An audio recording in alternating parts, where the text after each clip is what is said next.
Nice to see you. It's nice to see you again for the long time. Yeah, traveling is so difficult, but at least that's a shortcut way to meet. Yeah. And you know, in the mainland China, we cannot use properly the Zoom software, so we cannot use this like the background you're now using. You can't use the background, okay, but yeah, so it's this is the only problem. It's a little bit big problem because you can use it only with a little pathway beside and then return back. It's difficult, but it's working after a short time. Yeah. Okay. But but within China, you use also Zoom, or do you have other tools when you meet other colleagues? Tools. Yeah. Yeah.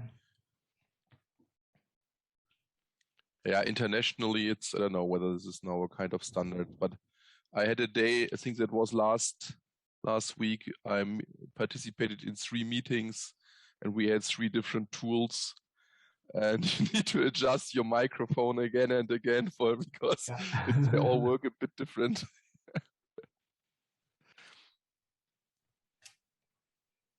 And are all the participants already in this room? Klaus and Michael and we still need others, I think. Here.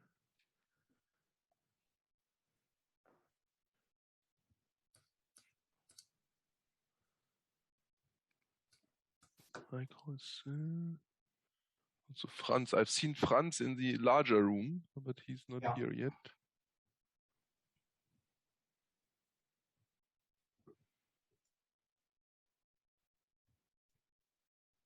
And Miranda, we are also waiting for Miranda, right? Ah, Franz is coming. Franz here.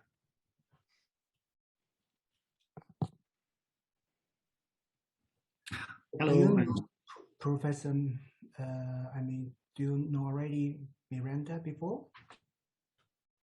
She is a professor in the Technical University of Munich, so maybe you already know each other before.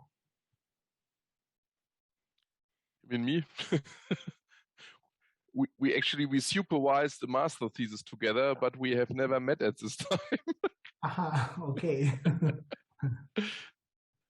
Hey.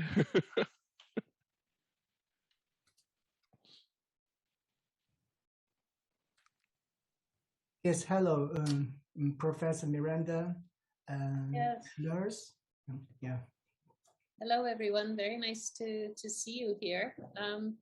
You'll see in the background here, I'm with a group of students. We are in a special summer academy in Italy.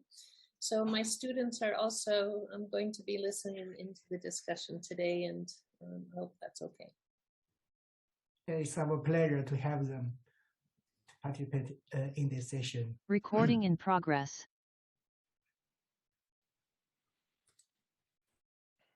Okay, I think the time is already arrived at the beginning, and we already have our guest speakers. Yes, all of us has already been here. Okay, so maybe we can start our session. Dear guests, dear friends, ladies and gentlemen, welcome to the third parallel session of today's Sino-German Sustainable Development Forum. And my name is Tan Rong, the moderator of this session. The theme of this session is shaping policies for green development. I'm delighted to be the representative of our school, that's the Public Affairs School at the Zhejiang University. And it is the organizer of this session. So we are honored to invite 6 speakers, including 2 Chinese scholars working in a Chinese university, 2 German scholars working in German universities, and 2 German experts working in China. Therefore, we can see here, we have the structure characteristics of our guests of this session. that is already reflect an excellent interaction and a cooperation between the Chinese and the German scholars. I think it is a primary condition of a green development mode that requires. So please allow me to introduce their names first. They are Professor Fang Kai from School of Public Affairs of Zhejiang University, and Professor Gu Baojing from the School of Environment and Resource of Zhejiang University, and also Professor Franz Gatzweiler from the Institute of Urban Environment at the Chinese Academy of Sciences, and Professor Miranda Schulers from the School of Governance of the Technical University of Munich, and also Dr. Michael Klaus of the Hans Seder Foundation in China, and Professor Klaus Eisenegg from the Resource Economics Group of the Humboldt University in Berlin, Germany. So welcome everyone. Before we start our session, I want to explain some of the rules.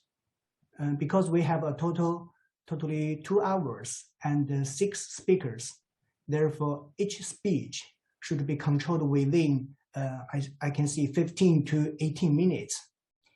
It is strictly not more than 18 minutes. So when the presentation reaches 50 minutes, I will ring a bell 3 times. So like use my phone now, like this. Can you hear? So I will ring these bells 3 times. And when the speech comes to 18 minutes, I will directly remind you.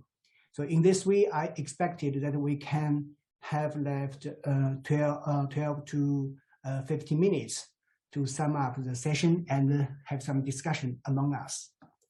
Okay, according to the schedule, let's invite our first speaker, Professor Fang Kai from the School of Public Affairs, Zhejiang University. Dr. Fang Kai is a tenured professor at our school. His research is focused on the theoretical and the methodological innovation of the environmental management and the climate policy. And today his topic is the environmental impact of global trade on the Belt and Road Initiative. Please, Professor Fang, the microphone is yours. I know that Fang Kai is using a video.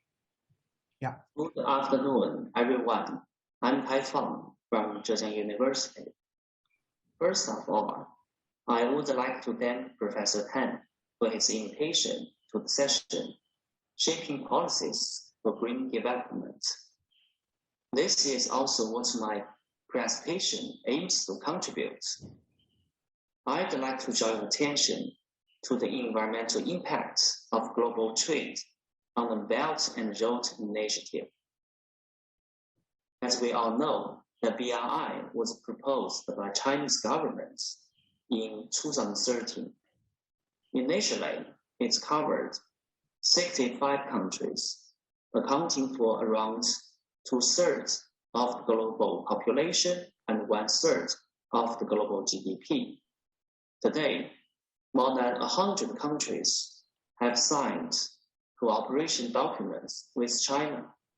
Recently, the BRI has made a notable contribution to the rapid growth of cross-border trade.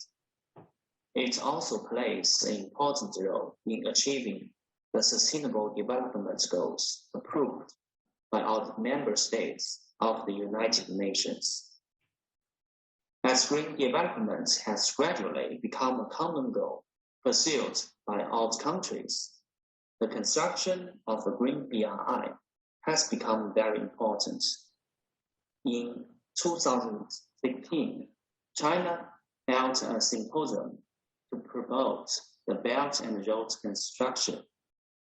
In 2019, the BRI International Green Development Coalition was established in Second Belt and Road Forum.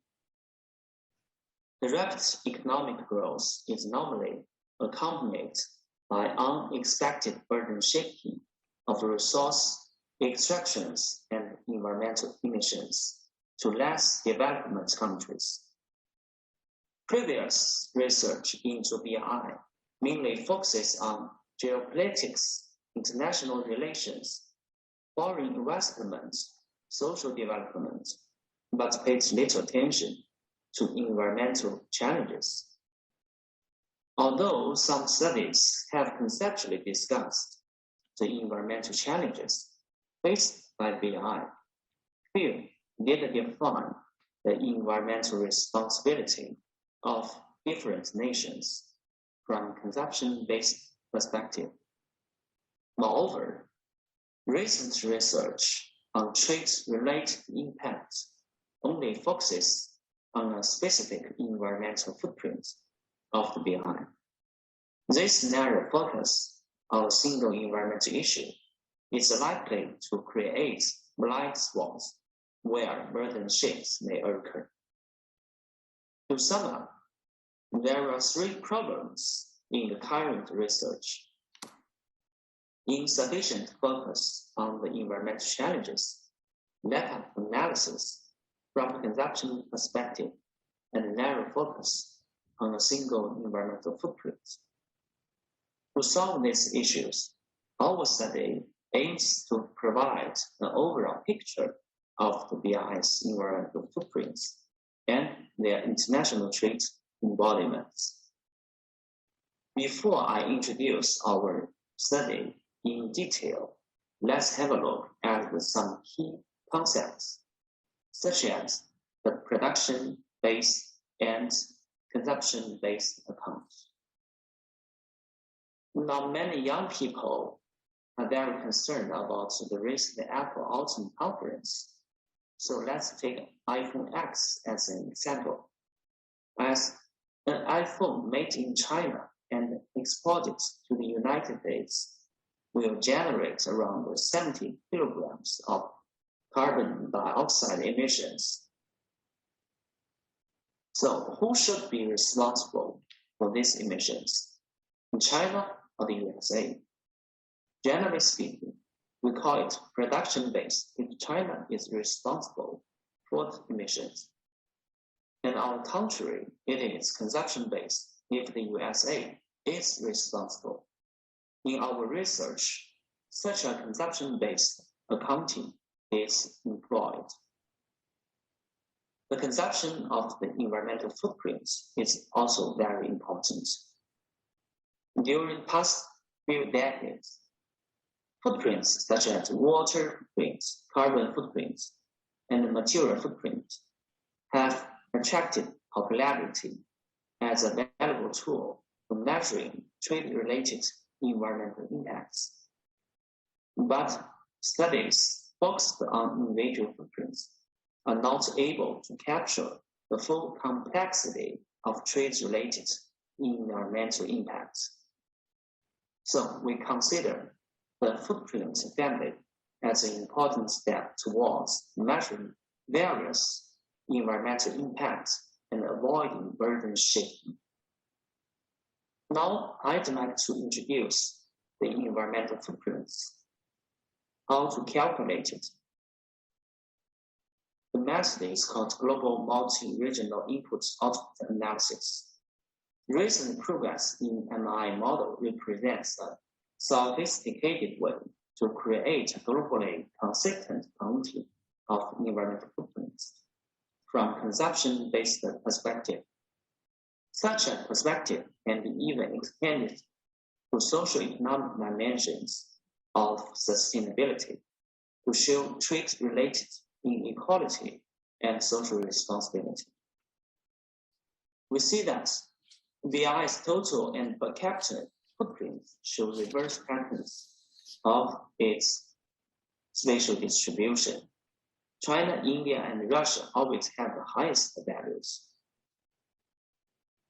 Specifically, the water, land, carbon, nitrogen, and phosphorus footprints of the BRI account for 19, 57, 52, 43, and 43% of the global total values, respectively. the per capita footprint of the 65 nations on average is lower than world's average. The major exporting and importing countries of virtual water and land on the BRI scale are illustrated in these two figures. We see that the major exporting regions of virtual water are Europe, East Asia, and Central Asia. And the major importing regions include Europe, East Asia, West Asia, and Africa. As for the virtual lands, major exporting regions include Europe, South Asia, and Central Asia. Major importing regions are East Asia, Europe, and South Asia. The trade patterns of the embodied emissions in BRI have much in common. Major exporting regions are East Asia, Europe, and South Asia, while major importing regions are East Asia, Europe, and Southeast Asia. When it comes to the global scale, the BRI as a whole acts as a net importer of virtual water, and it is also a net exporter of virtual land and embodied carbon, nitrogen, and phosphorus. In 2015, the BRI nations collectively contribute to 17, 20, 49, 35, and 36% of the global exporting virtual water and land, as well as embodied carbon, nitrogen, and phosphorus. In general, USA, Germany, Japan, UK, and South Korea are the main trading partners of the BRI. By comparing the nations at the BRI and global scales, we find that some nations have a notable role transition, shifting either from net importer to a net exporter or from a net exporter to a net importer. About 30% of the BRI nations experience a role transition in supply chains across scales.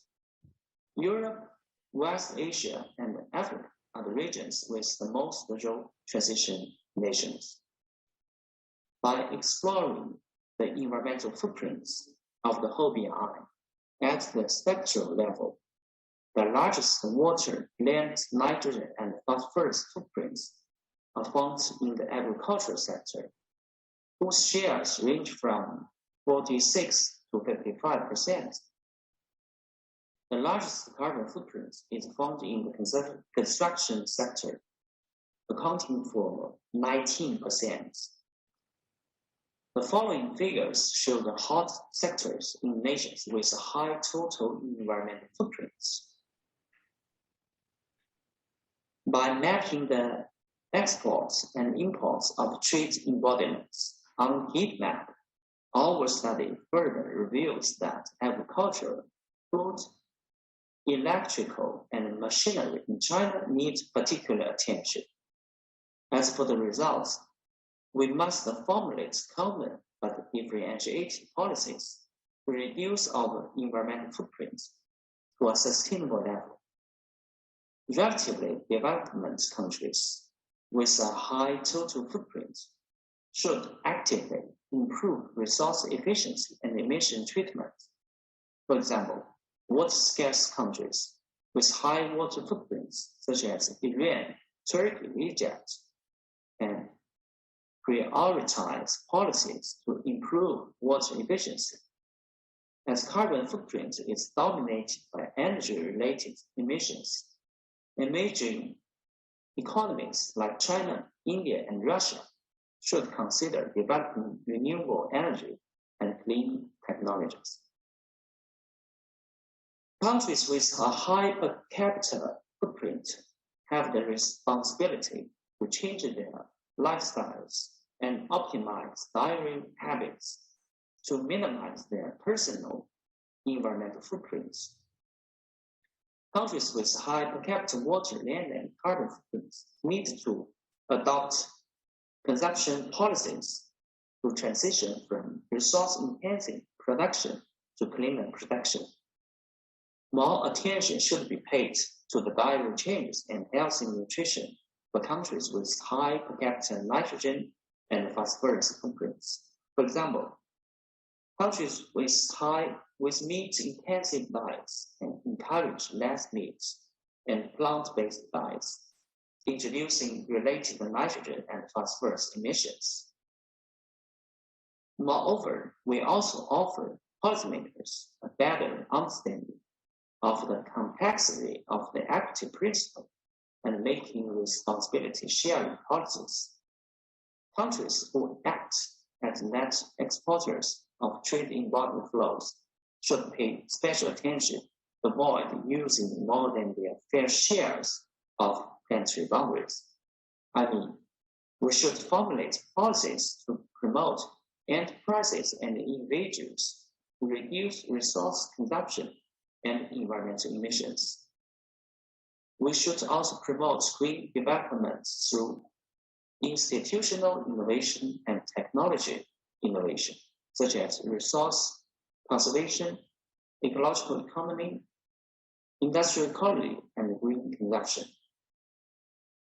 On global scale, the results demonstrate that the BRI as a whole is found to be a net exporter of trade in water flows, except for virtual water. Remarkably, around 1/3 of the BRI nations experience a real transition in supply chains across scales, either from net exporters on the BRI level to net importers on global level, or in reverse. On the BRI scale, the environmental footprints vary considerably between countries. China, India, and Russia always have the highest values of the total footprints. China acts as the largest net importer of virtual resources and the net exporter of the embodied emissions. On the sectoral scale, the largest water, land, nitrogen, and phosphorus footprints of the BRI are found in the agricultural sector. To sum up, on the global scale, we offer policymakers with a better understanding of the complexity of the equity principle and making responsibility sharing criteria.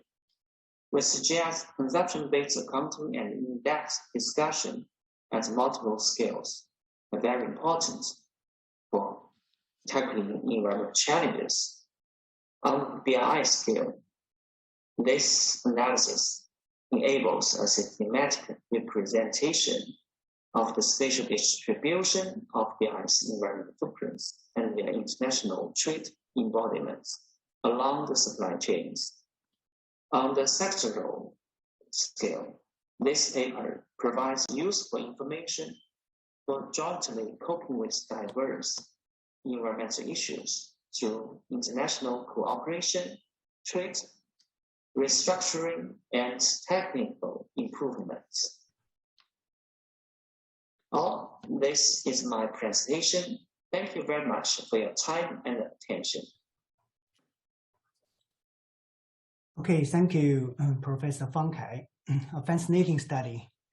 When I learned it, you are using a method that the footprint calculation, and you measured the resource utilization and also the pollution discharge caused by the market chain within the BRI countries. I think the research provides a very fundamental scientific basis at the physical level, and also it's quite helpful for the decision makers and also other actors such as enterprises, local governments, national governments, and also international cooperation bodies. So I think this is a good start for any kind of the policy makers. Thanks again. Okay, now let's invite our second speaker, Professor Gu Baojing from the College of Environmental and Resource Sciences, Zhejiang University. And Professor Gu is an ecologist and with an emphasis on biogeochemical nitrogen cycling analysis and modeling. Okay, Professor Gu, The microphone is yours.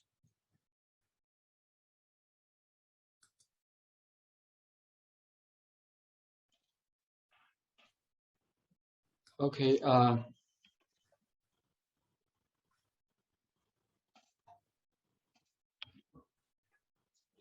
Thanks, Professor Tan.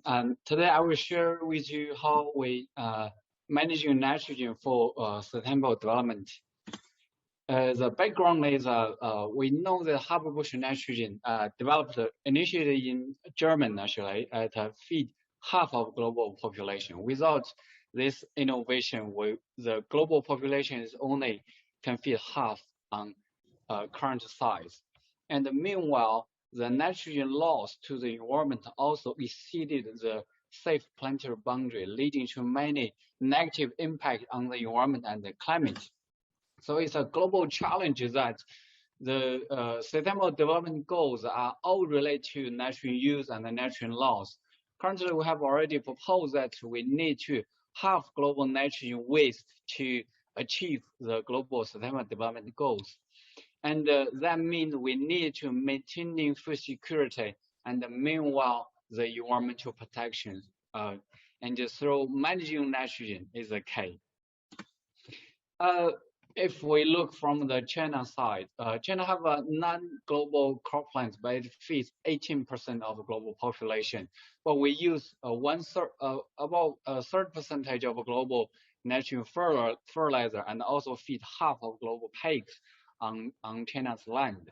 That means we understanding the regional nitrogen cycle and its driver is very important for the food security and nitrogen pollution control.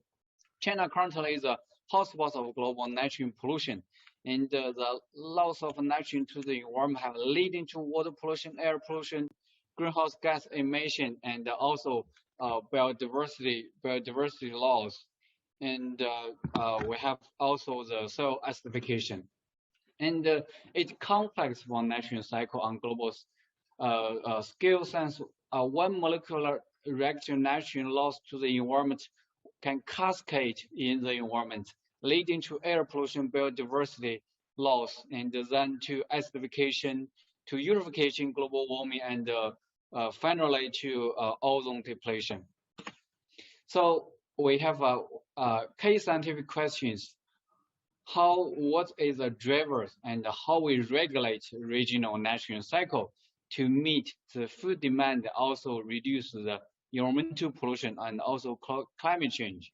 So if we look at the regional nitrogen cycle is complex, we need to understand its natural drivers, how nitrogen cycle and the loss, and meanwhile on the human drivers, how nitrogen use and how to manage nitrogen. So we have a series and methods for regulating nitrogen cycle on regional scales. And since agriculture is a main part of a nitrogen cycle, we need to know the drivers of agriculture and nitrogen pollution in China. Currently, given China is a hotspot of global nitrogen cycle and nitrogen pollution. And meanwhile, how we manage nitrogen and how we use nitrogen sustainably on regional scale. So it relates to multiple medium and multiple scales, from soil to soil, plant, water, and also from micro scale to national scales.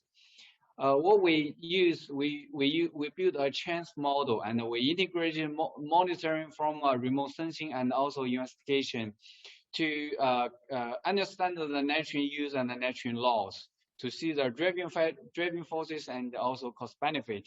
And finally, we want to live into green development, considering farm size and the integration between livestock and cropland. So the logic of our findings is we understand the nitrogen biogeochemical cycles on regional scale. First, we build a theory to regulate nitrogen cycle, use our chance model, and then understanding the drivers of agriculture nitrogen pollution in China, and finally to the regulation, we'll find a way to sustainable nitrogen use. So the first one is a theory to regulate nitrogen cycle use a chance model. We build the chance model is a 14 subsystem nitrogen cycle model integrated human and natural systems. we recently we reduce the uncertainty of key nitrogen fluxes to 30% from 50%. And meanwhile, we added the nitrogen accumulation in lakes in the chance model to understand to support the theory of a global missing nitrogen sink. And meanwhile, we build the nitrogen regular theory from the nitrogen budget modeling to nitrogen flux and nitrogen validation, and finally to the cost-benefit analysis. And we support the response to the changes and how we manage the nitrogen. And for each part from the nitrogen balance, validation, cost benefit, and the management, we have a standard way to do such calculation or understanding using chance model validation, use the remote sensing, and also cost benefit analysis. We build a standard way to calculate both the benefit and abatement cost, and finally leading to scenario analysis how we do the nitrogen management on global scales. So for the cost benefit, we recently built a N-share index. Using the N-share index, we can calculate how nitrogen contribute to the benefit and also the damages. This N-share is a nitrogen. This N-share is a nitrogen for air pollution. And also we see that China can achieve 30% of reduction in agriculture ammonia emission at zero cost. Is very important that due to the cost saving after reduction of fertilizer use and optimization of feed structures. So we built the first marginal cost curve for the nitrogen cost benefit analysis. And meanwhile, the chance model is recommended by the International Nitrogen Management and the International Nitrogen Association as an important model for nitrogen assessment on global and regional scale. Meanwhile, we compare the chance model and the model used in Europe, and we have a more comprehensive nitrogen flow coverage and higher accuracy and very simple simplification for the calculation. Currently, the chance model have been applied in China, Australia, Japan, South Korea are already finished, and the paper will be published in PNAS and Research and other journals. And meanwhile, the chance model is still used in Vietnam, Germany, Spain, and other global countries. And for the second part is the drivers of agricultural nitrogen pollution in China. We found that the farm size is very important, lead to the serious nitrogen pollution in China over fertilizer use due to the high cost limited application of advanced technology. We have to deal with 200 million farmers. So this is the main reason we believe that the soil testing based mining practice cannot be applied on smallholder scales. And if we convert to large scale, it will reduce the farmer numbers and also reduce the fixed cost. So the fertilizer use will decrease with the increase of farm size. And we found if we change for the smallholder farmers, it's different in input performance. Smallholder farmers prefer use more non-fixed inputs such as fertilizer, but for large-scale farms, they use more fixed inputs such as machinery. So the fertilizer use, pesticide use, and fertilizer loss will reduce 1/3 to half and half, where income will double if we increase the farm size under the scale farming in China to optimizing the farm size to the balanced one. And meanwhile, we found the drivers of agriculture for the livestock pollution. We found the decoupling between livestock production and cropland. So this decoupling lead to the farmers in China use more chemical fertilizer but less manure, and a lot of manure lost to the environment. So we have to reduce nitrogen pollution from livestock, so rebuilding the linkage with large-scale farming. And the large-scale farming study have been applied in Zhejiang province for the zero and the negative growth of fertilizer and the pesticides. Meanwhile, we have been invited to organize a special issue on farm scale and the environment in agriculture, ecosystem, and the environment. And the decoupling of livestock and the cropland study have been recommended Ministry of by the Minister of Tang Zhenjian of Ministry of Agriculture and Rural Affairs in China, and trying to solve the pollution of livestock production in China. And the third part is for the sustainable use of regional nitrogen, how we build the pathway for the future sustainable development. First, we use the chance model to identify the pathway selection through sensitivity analysis. And the three most cost-effective way is reduce agricultural nitrogen emission is efficiency, increase the efficiency of agriculture, increase the recycling of nitrogen use, and meanwhile change the data structures. But one single measure is not satisfactory for the overall sustainable goals. We need a combination of measures. And the first one is for the NUV change. The NUV change is how we need to answer how we to reduce non-farm source pollution by realizing large-scale farming in China with more people and less land. Traditionally, we believe that urbanization threat food security, but actually we believe that urbanization actually can benefit food security through spatial urbanization and land use change. So the reason the rural area occupies more land than cities, but the urban-rural integration will save our land due to the higher population density in urban area compared to that in rural area. And if we change the urbanization, we've developed urbanization in China to 90% or 80%, the cropland will increase by more than 50,000 square kilometers, and reduce cropland fragmentation and promote the large-scale farming. Also increase the national user efficiency in cropland and can significantly reduce agriculture non-farm source pollution. And meanwhile, we found that the farm sites have inverted yield shift between crop with livestock production. We can rebuild the linkage between cropland and the livestock. We can throw natural coupling or cooperational coupling.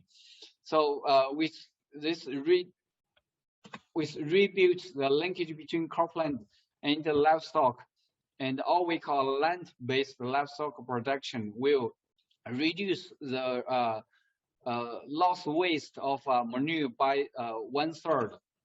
And meanwhile, for the dietary change, we found that the production side only have, if we compare the production side and the consumption side, we'll see that the consumption side have one magnitude larger impact on agricultural natural use and the loss compared to the production side.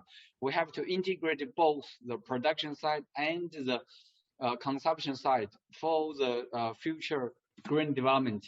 And meanwhile, if we want to achieve the three tools we mentioned previously, we need a policy to we call natural credit system. The natural credit system can integrate the government, the farmers and scientists, and link it to the environment. We will have a subsidy for the farmers to protect the environment by adapting the advanced measures. The measures to help the implementation of the measures, we use a tiers approach from the lower to higher tiers. We need more involvement of farmers to join the implementation of these measures. But for the lower tiers, it's easier for the farmer to adopt it, and such as the new fertilizer, and also some subsidy to this new fertilizer, such as enhanced fertilizers. So we have a summary that we build a chance model and the cost-benefit analysis for the for the natural management is the basis for natural management. we build a linkage from microprocess to large-scale policies. And meanwhile, we found the drivers of agricultural nitrogen pollution due to the small farm size and the decoupling of cropland and livestock production. And finally, we build a sustainable use of nitrogen from both supply and the demand sides to implementation of green agriculture, green development technology for food security and pollution control. So I think that's all. Thank you very much. Okay, thank you very much, Professor Gu. It's a very amazing research with so many high quality publications. And they are all out of my knowledge. I just can see I like your research very much. The quantitative analysis, of the cost and the benefit within the nitrogen use of its recycling process, I think is also the basis, a very important basis for the scientific decision making. So I'm very I'm attracted actually by the chance the model you presented, and also quite impressive by the index you mentioned, the N-share index. I think it's quite important in your research. So, but for me, I can just give a very brief comments that this kind of measurement and also the modeling are quite important for the policy, but it is really very technical issues. So I like your research. Yeah, thanks very much. Thank you, Professor Han. Yeah. Okay, let's invite our third speaker, Professor Franz Gasweller. And he is a professor at the Institute of the Urban Environment, Chinese Academy of Sciences. And also he is executive director of the International Science Council's, the Global Interdisciplinary Science Program on the urban health and well-being. Today, his topic is a new science plan for urban health and well-being in an age of complexity and systematic risk. Please, Professor Gasweller, the microphone is yours. Thank you very much, Tan Rong. Can you hear me? Yes, I can hear. Very, very good. Okay, so the presentation I'm giving today is the result of a one-year consultation process among 15 members of the scientific committee of the International Global Science Program on Urban Health and Well-being. And it explains, next slide, it explains from a complexity science perspective why and how urban and planetary health are connected and at risk of deteriorating. It explains what a systems approach is, how it can improve health, urban health and well-being, and how lessons from cities can be learned for sustainable development at large. So this is something we have heard about, we all know about. The world has changed from being a small world on a big planet to a big world on a small planet. This is something which Herman Daly, a few decades earlier than these publications from Steffen and Rockström, has already referred to as the empty and the full world.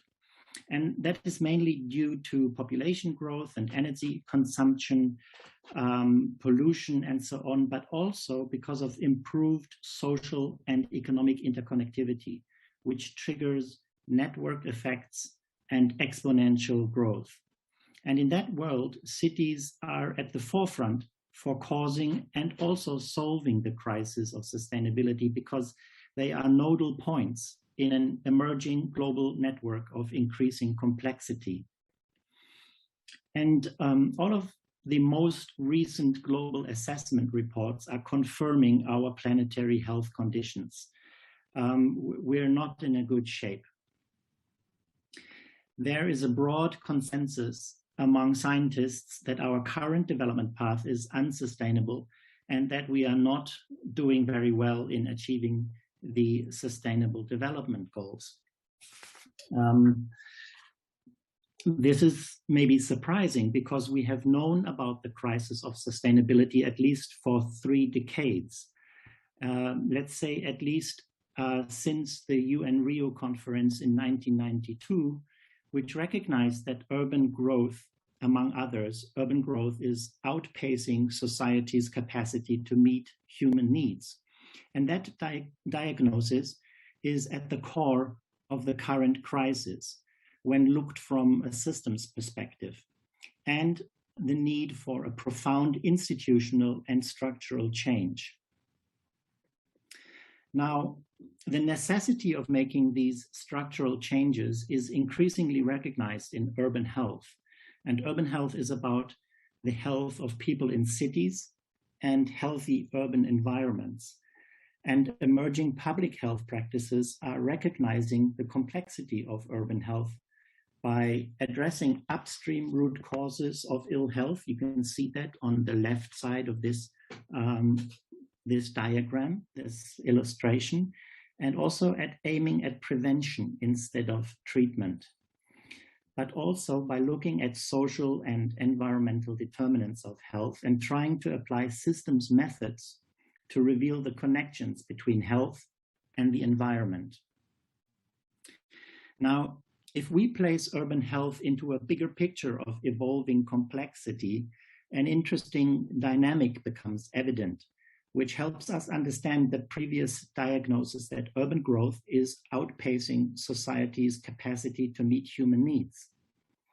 The so-called urban advantages, which are derived from agglomeration benefits, decrease with increasing complexity, and at some point will turn into an urban penalty if innovation and deep structural transformations do not happen and keep life in cities on a positive trajectory. So while past innovations improved the extraction and exploitation of useful energy for rapid growth and thereby undermined and detached people from their own growth foundations, future innovations need to emerge from the increasing interconnectedness and complexity. Making that connection and coming up with innovations is already happening.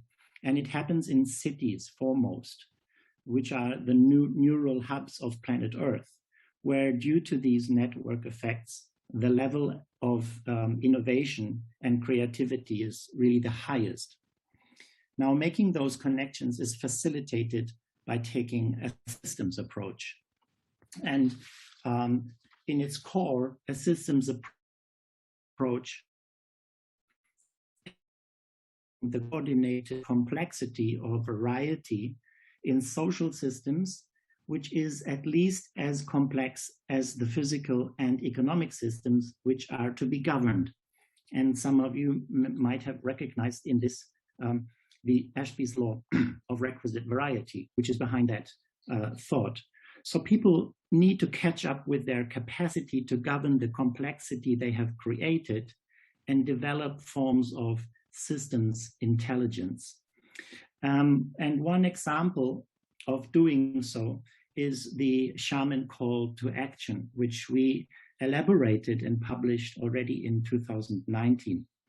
The shaman call to action is an example of how to put the systems approach into action in urban decision-making. And it recognizes health as a web, inclusive of and interweaved with environmental, social, and economic factors. A failure in health is a manifestation of failures at many different points in the web. And to address them, engagement and interdisciplinary collaboration across disciplines and sectors is required. So to come to my final slide, I'd like to try to make a connection also between how we understand the urban advantage for health and well-being and how we might come to this so-called sustainability advantage. Now, the urban advantage is an advantage which is created from network effects and increasing complexity. In social systems, that increasing complexity does not come by itself. It needs to be actively and continuously created. For example, by changing the rules of the game and by scaling up cooperative behavior to the global commons level. And understanding the urban advantage can be a model for creating the sustainability advantage. Creating sustainability advantages requires more than business as usual. And here, by business as usual, I mean not merely protecting sunk investments or milking assets or putting a narrow focus on improving efficiency and optimization. Creating sustainability advantages also requires more than data. Complexity is created by connecting data to knowledge and knowledge to action in intelligent systems at scale. Thank you very much. Thank you, friends. You saved in time, I think. And you showed us, I think, a very ambitious scientific research program. If I understand correctly, it is from the perspective of the methodological holism, I think.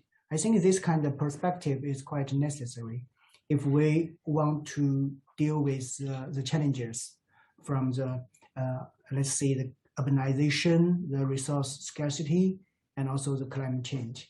So because of the problem behind that is that kind of causal effects are not separated among each other. So it's like a whole system. So we always call it the social ecological system. So solving this kind of holism problem requires what you have proposed, the kind of methodology, I think. So it requires more efforts, as you said, in communication, in intercultural understanding, and especially the intelligent governance to find countermeasures to that problems.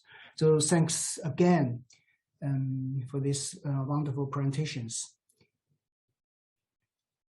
Okay, and now let's invite our first speaker, Professor Miranda Schlers, and she is the chair of climate and environmental policy at the Bavarian School of Public Policy, Technical University of Munich. And she investigates environmental movements, green politics, and climate climate policy makings.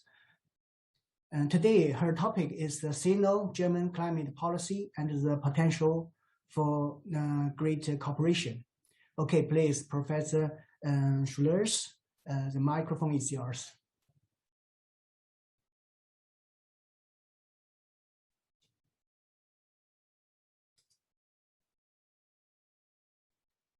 Thank you very much.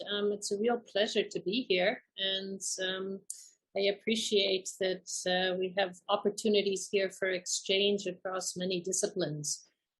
So I'm a political scientist, and I'm going to speak to you today with the Paris Climate Agreement in the background in the upcoming Glasgow climate negotiations right ahead of us.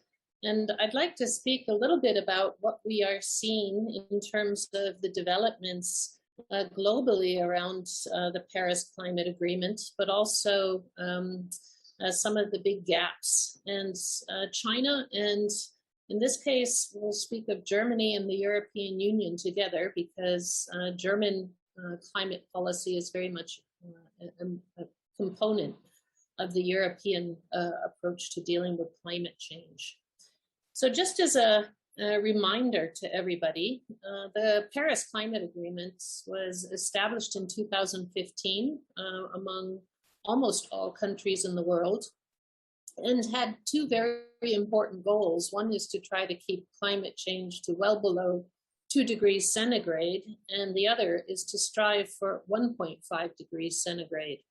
And this is to be done through the establishment of nationally determined contributions, basically every country introducing their own voluntary steps to contribute to this global effort to keep temperatures in check. And something that was determined that I think is very important in this agreement is that there's a learning component. So every 5 years, we're expected to look back at the science and the development of the science and see whether or not the nationally determined contributions are on track. Are they working? Is it enough? Are we going to meet our 1.5 degree target? Are we going to meet the target that was established very much with long-term human health and planetary health in mind? And another component of the Paris Agreement links the richer with the developing countries. So a target was established of contributing at least 100 billion US dollar equivalent per year to developing countries. The reality is we're not doing very well. The reality is we've set goals and we've set targets and we have set plans for working together, but we're off track. And this is important. We are well on the way to 1.5 degree temperature increase already. The most recent data suggests we're at somewhere around 1.1 and maybe even 1.2 degrees centigrade above pre-industrial levels today. And this means that we're very likely to hit 1.5 degrees in the very near future, unless we take very serious action. And that's why the conference in Glasgow will be so very important. COP26, which is at the end of October and into November, will determine whether or not we as a global community are able to increase our commitments, and not only on paper, but in reality. So I want to talk a little bit about why I think Europe and China can play a particularly important role in meeting these obligations. One reason for it is the European Union, with its population of about 450 million people, still only half the population of China, but it's the richest economy in the world if you take all of the EU countries together. And EU and China can very much think about working in partnership for change. So the European Union considers climate change to be one of the most important policy priorities overall. And the EU is putting huge amounts of money right now into all kinds of climate-related and energy-related research, but also policy initiatives. And it's one of the few areas in politics where we see goals being established and very quickly revised to say, we need to do more, we need to do better, because if we don't, the basis for our planetary health and the economy and everything else is in threat. So we've already seen the EU's targets for 2030 on climate and environment have been recently increased. So rather than a target that was set in 2014 to reduce greenhouse gas emissions by 40%, now the target is to reduce them by 55% compared to 1990 levels. And this means pushing forward more focus on renewable energy and on energy efficiency. And something that I think is very important, not only for Europe, but because Europe's focus on a Green New Deal is pushing thinking about economics in new directions, it's going to have influence not only in Europe, but in the rest of the planet. And I think China is also showing signs of moving in a somewhat similar direction.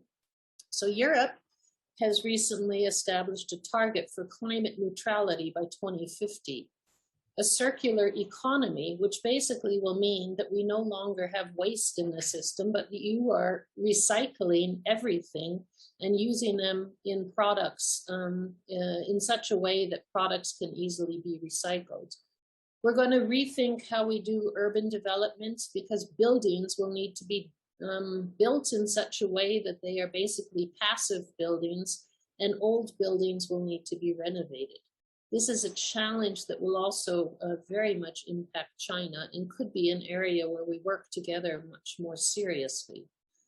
The idea of zero pollution, that also links back to the presentation we just heard about nitrogen pollution from agriculture. This is a huge problem for the soil and for water and for air And this is an area where we really have to think about not only the scale of our farms, but whether or not our farms are focused in on using bioorganic approaches to farming. So the Green New Deal is looking at agriculture, at transport. It's looking at basically the complete economy and saying we need to rethink how we do economics. We need to rethink how we produce things. We need to rethink how we do agriculture because it needs to be in line with what the planet can handle, the carrying capacity of the planet. So I'm going to focus in a little bit more on the climate dimension of the Green Deal. And here, as just mentioned, Europe has a goal of climate neutrality by 2050. And this means that basically we need a whole new set of laws and policies to help us meet these new targets, which recently was created, the EU Fit for 55, which was adopted in July of this year. It basically is going to be the biggest single piece of legislation the European Union has ever put out. It is going to cut across 13 legislative areas, a lot of revision of existing laws and a lot of new laws, so that we can meet this target of a 55% reduction of greenhouse gas emissions by 2030 and climate neutrality by 2050. And it's not only in Europe, but it's also in Germany that we're seeing some really interesting and important changes. So very recently, the German Constitutional Court came in and said that the German government is not doing enough on climate change. And this was after the German government in 2019 passed its first climate law. And the court basically said, this German law on climate is putting too much of the burden on future generations and not enough on existing people, people who are now in positions of power. And basically saying we need to do more now to act faster on climate change, because otherwise it's unfair to future generations. So the court has obliged the German legislature to find a balance between the use of freedom on the one hand and the clearly expected burden of damage on the other. So it is basically saying we should stop thinking like a democracy of old people and think of it as a democracy for all people. This decision is in part tied to earlier policies in Germany. Germany had a commission that was in place in 2018, 2019, and came up with a target to reduce the use of coal over the next decades and phase it out by 2038. The German courts have basically said we need to do better than that. We need to reduce our greenhouse gas emissions faster. And this has led to a very recent change in 2021 in the German climate policies. So whereas Europe is now targeting a 55% reduction on greenhouse gas emissions for 2030, Germany has a target to reduce its greenhouse gas emissions by 65% by 2030 and to become climate neutral by 2045. And let's think about what that means. Climate neutral by 2045 basically means we have to stop using coal and oil and pretty much gas. And we need to become a society that is primarily fueled by renewable energy and very high levels of energy efficiency. And you have to remember that for Germany, this also means we've decided to phase out nuclear energy. So this really means a focus on very efficient uses of renewable energy and smart communities. If we take this down to the local level, then we see that we have in cities like Munich, where I live, in the next year to completely phase out the use of coal for our power plants. and find alternatives to these fossil fuels for our heating systems. And it also means that cities are being pushed to do more and faster. So the city of Munich, which is the 4th largest city in the German country, expects to be climate neutral by 2035. This is a very, very soon target. It's a target that is only 12 years away. And it means that we really need to be thinking at the urban level of how we renovate our buildings, how we change our transport structures, and how we use smart technologies and digitalization to become more effective and efficient. Now, I said I wanted to talk a little bit about China. I don't really think I can educate the Chinese population about what China is doing, but this is a perspective from Europe looking at what I see China doing. And something that's quite amazing is that China, which maybe 15 or 20 years ago was basically saying that climate change is the responsibility of the United States and the European Union, is now becoming one of the most important actors in the field of climate change. And maybe that initiated around 2007 with your first national climate change program. I presume that China, very much like Germany and Europe, will be needing to do some very major transitions to its climate laws and policies in order to also meet its goal of climate neutrality by 2060. And something that's also quite remarkable is that although China is still one of the world's largest users of coal, it has become the world's #1 dominant country in the development of renewable energy. And something that's also quite remarkable is that China's targets for renewable energy production keep being moved upwards and upwards. So we're seeing a lot of parallels between what China and Germany and Europe are doing on energy efficiency and renewable energy.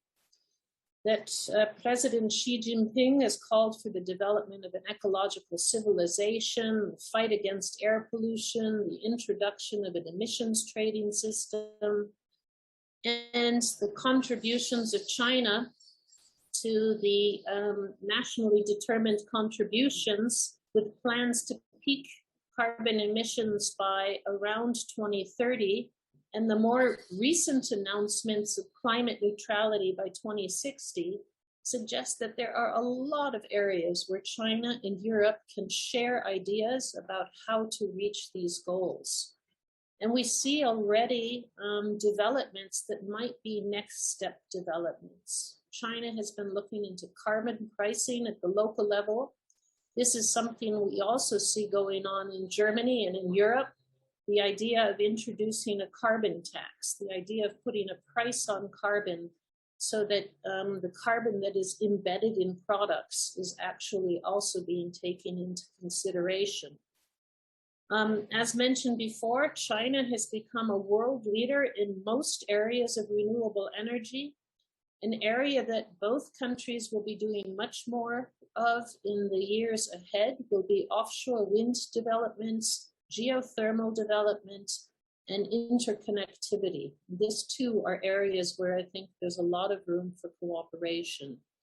Much like Germany will be expecting to produce 80 to 100% of its electricity from renewables, I think in China, the recent announcement to stop using coal or to stop developing coal-fired power plants in the Belt and Road Initiative is the first sign that China will eventually also be slowing the use of its coal for domestic production. So in conclusion, I'd like to say, I think China and Europe, Germany, and other European countries really can and need to partner on climate change. It's probably the single most important issue the planet is facing today. And if we cannot cooperate on climate change, then it's hard to imagine where we can cooperate on. There are so many areas of mutual interest here. So I look forward to thinking of ways we can work together to address this very, very important problem that for all of us will be with us for decades ahead. Thank you very much. Thank you very much, Professor Schlers. I'm recently doing a literature review and also the policy and the laws collection regarding the climate policies of Germany. And I learned a lot from your presentations today. I think there are indeed many similarities between Germany and also China. But of course, there are also many differences. For say, both China and Germany actively implement a low carbon strategy and set up the goal of the carbon neutrality. But you can see the core driving forces for this goal is somehow the same in both countries.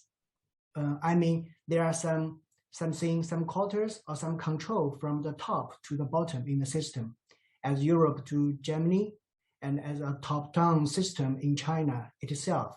So I think China and Germany in this, to this extent, can learn something from each other in the governance structures or the governance systems in order to doing better.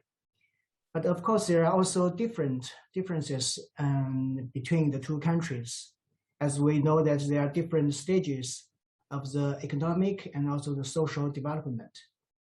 Germany, it's at the forefront of the European countries regarding this low carbon efforts.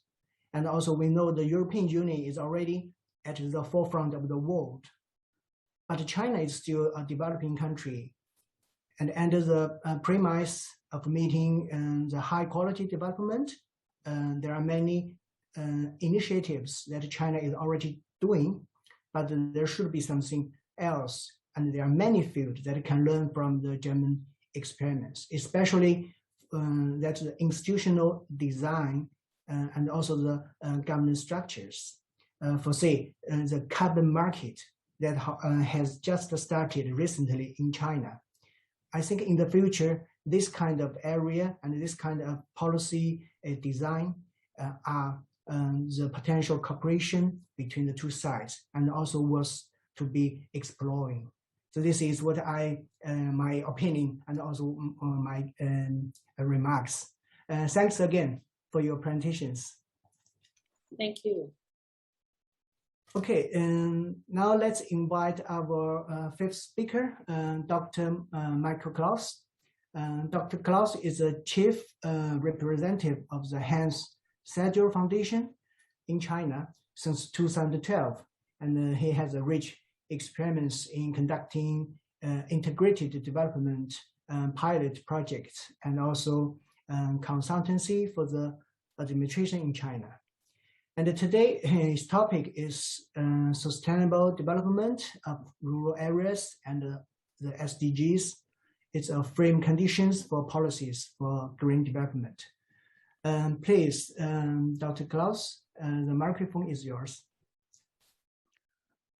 Thank you very much for the introduction and also for giving me the possibility to come up on demand for policy framework for green development based on examples and experiences of measures in the rural areas.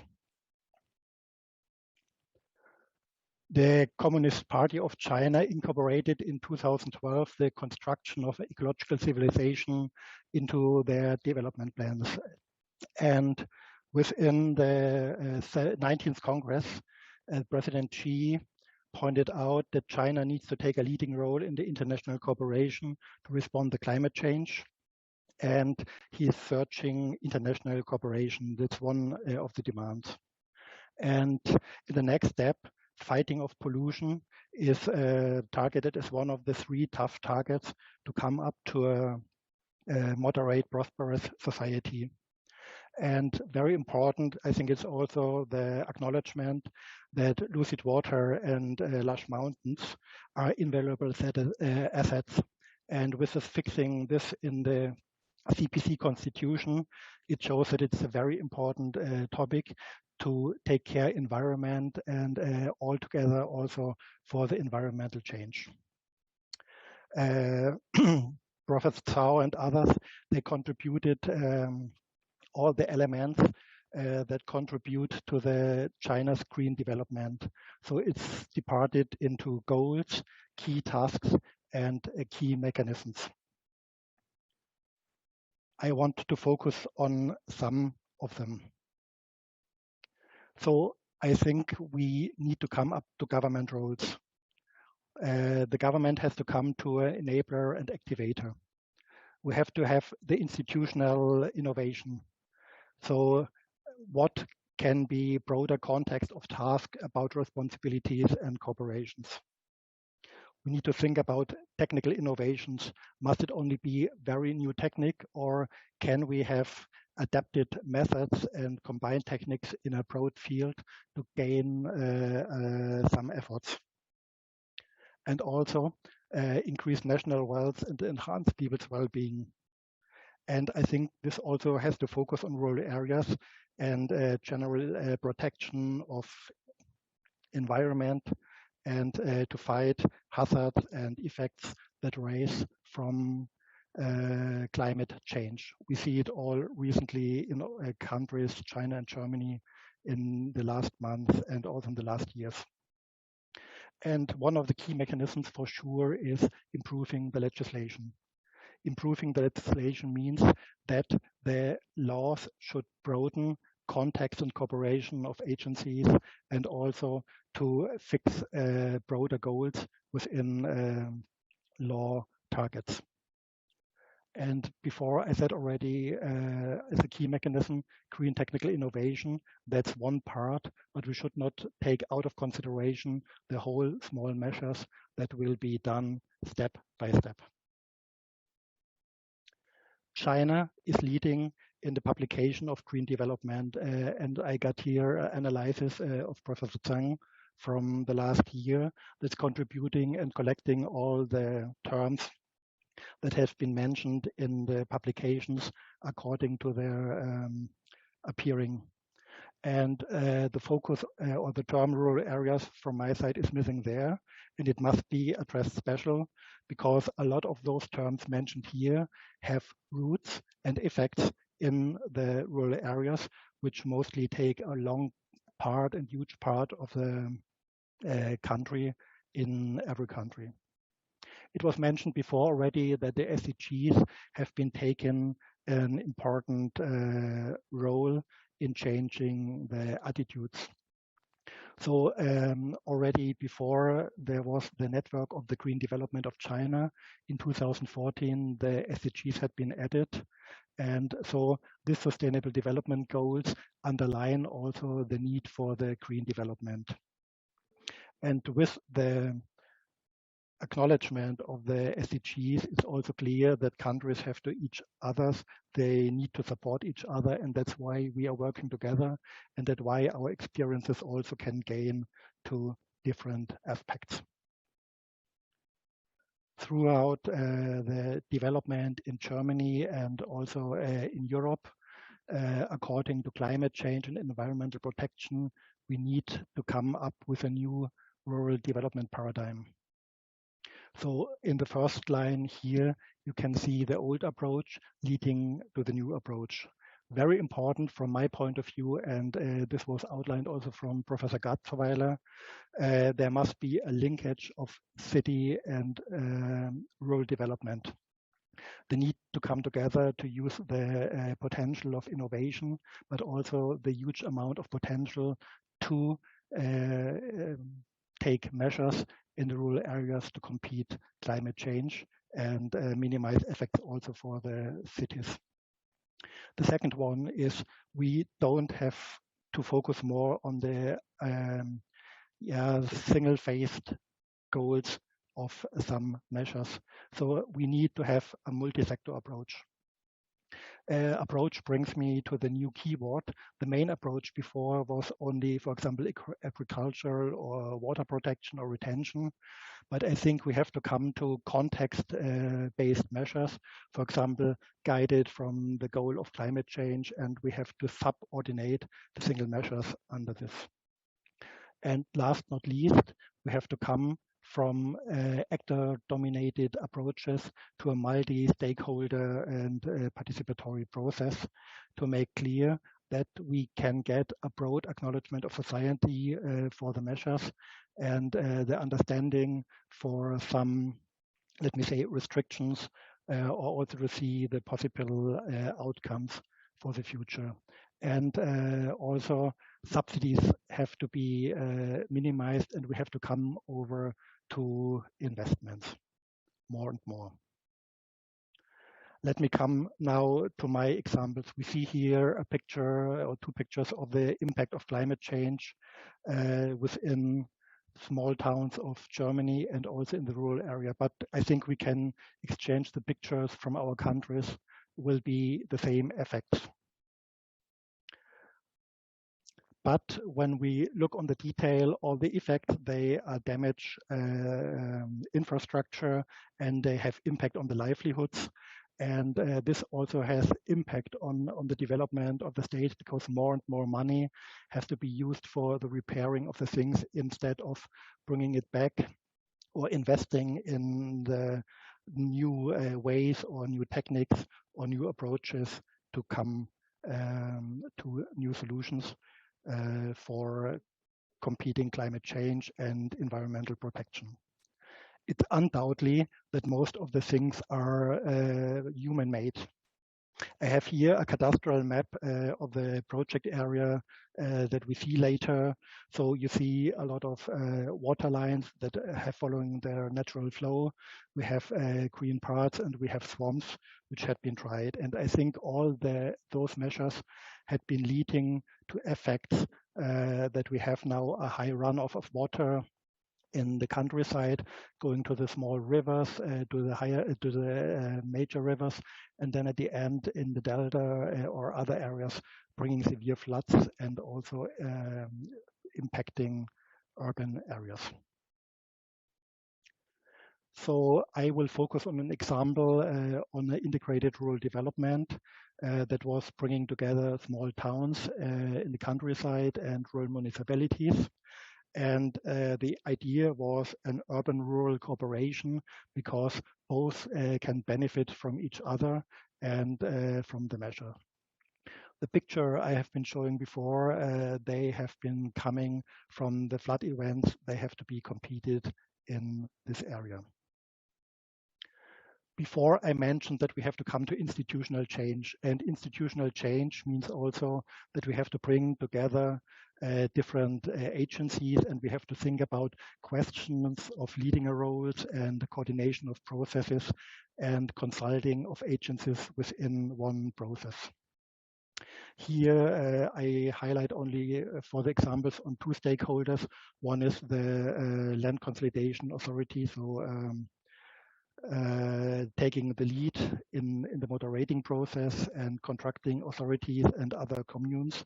The Water Resource Management Authority, which has the consultancy and the knowledge about the water catchment areas and runoff.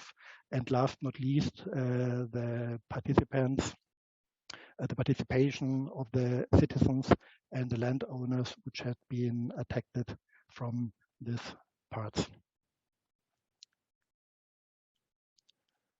The planning process is also very unique and more coming in Germany.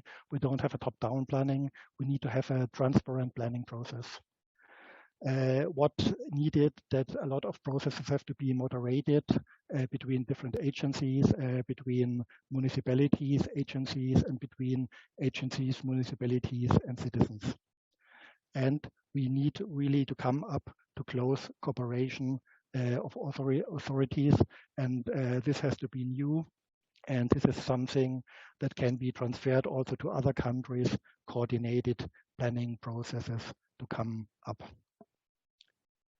Before the green development outline and within the new paradigms for rural areas, I mentioned that one action has to target many goals.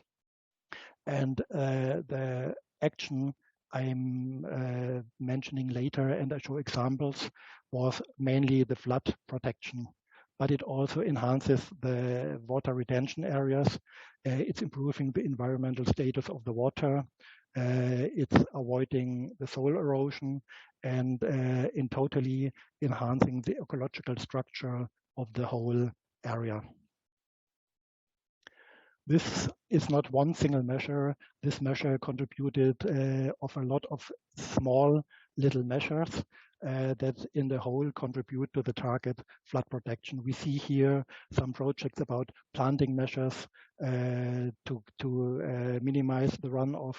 We talking about flood protection dams and creating retention areas. We're bringing back the straightened rivers back to their former stream bed. And we have also to make clear that technical infrastructures like bridges have to be widened to bring not any bottlenecks anymore and enhance the damage of the water that's held back from this technical infrastructure.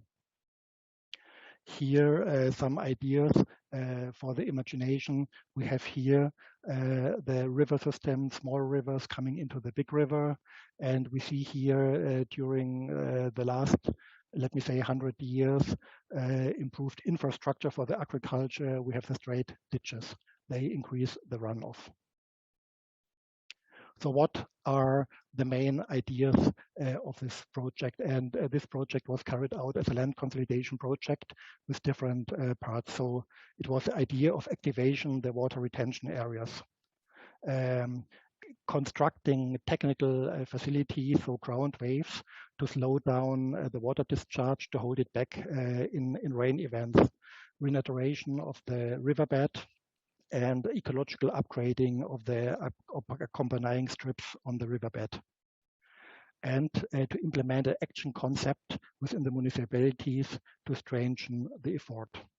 And last not least, also improvement of the agricultural structure to minimize impact of fertilizer or getting a better outcome from the parts. I will show in the following some sketches. For example, the idea, very simple technical measures on the stream bed, like a cascade, holding water back first here, here, to convert the landscape within a strong rain event into a lake district, and the runoff is done. So we see those small measures already bring 180,000 cubic meter retention volume of the water. And it is a small measure, but the small measures are adding within the landscape. The next one you see here, let me go first to this slide. You see here the new riverbed where we have enough place to get it meandering again and to have space for accompanying planting on the riverbed. But we see also that from here, agricultural structure, it's improved to very usable agricultural land. And there is no expropriation needed. The land still remains in the ownership, and it's just redistributed according to the new source of use of the water line. Here, some ideas to see it. You see very mild construction measures. You don't see it in the landscape. It was before planting at the beginning in 2008. Construction here you see already in the use after the first cascade was running off full with water after a rain event. We can see here also the impact on the landscape. Here the straight ditch before, here the meandering river with space to go over the riverbanks and the ecological function of the river. Unfortunately, the photo was done very early after the measure. So this was in the landscape, but I said before, it's a measure between urban and rural areas. And we have also measures within the built-up area. Here we see a part of the city of Amberg, and here in this we have a sport ground and some other facilities.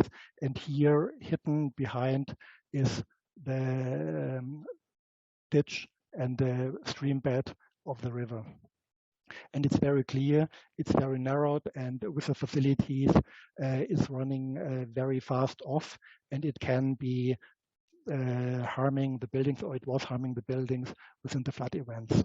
And so the idea was coming up together with the people in a participatory process to take out these sport facilities. They have been moved to a different new point, and therefore we see the combination of land management, exchanging property.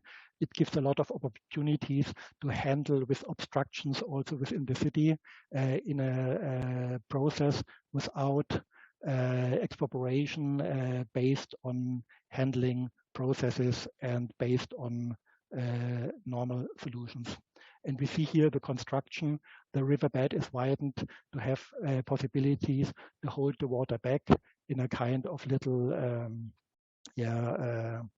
small basin in case it's running. So I had some small examples of this, but I think from these examples we can come up to demands for policy framework for green development. So policy framework needs to raise awareness of the society, and policy framework needs to enable integrated measures and actions. Coordination of authorities must be a possibility without the feeling that one authority is superior to the other. It needs to have partnership in those ways. Policy framework needs to address societal challenges and also raise awareness. Urban-rural cooperation needs more forced in terms of a partnership, not in a top-down relationship. We need interactions between economy, society, and ecosystems. And most important is that policy framework is seeking synergies across sectors.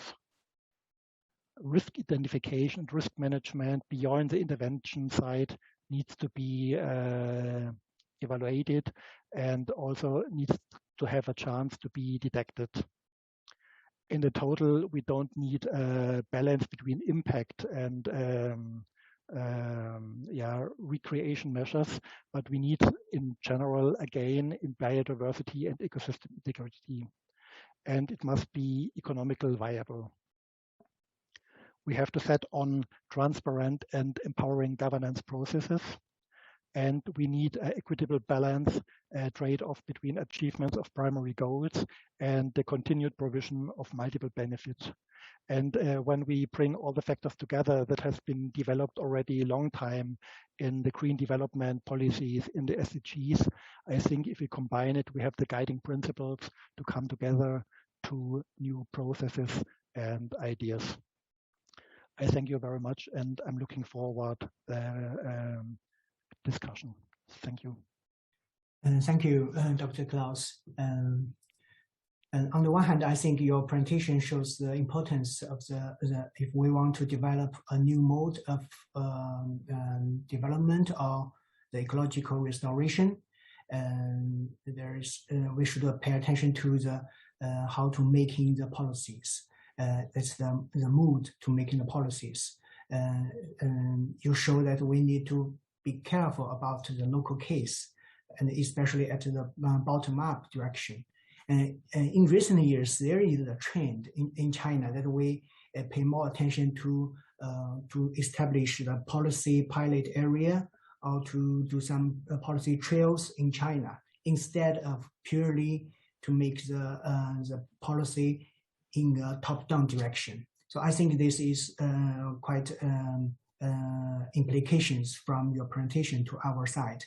And on the other hand, there's also I learned a little bit, maybe if I understand correctly, that you show a potential opinion to ask us to pay more attention to the importance of the social value. So we already heard about the Germany's the nature-oriented or the nature-based ecological restoration measures. And this type of measures is critical at the physical level.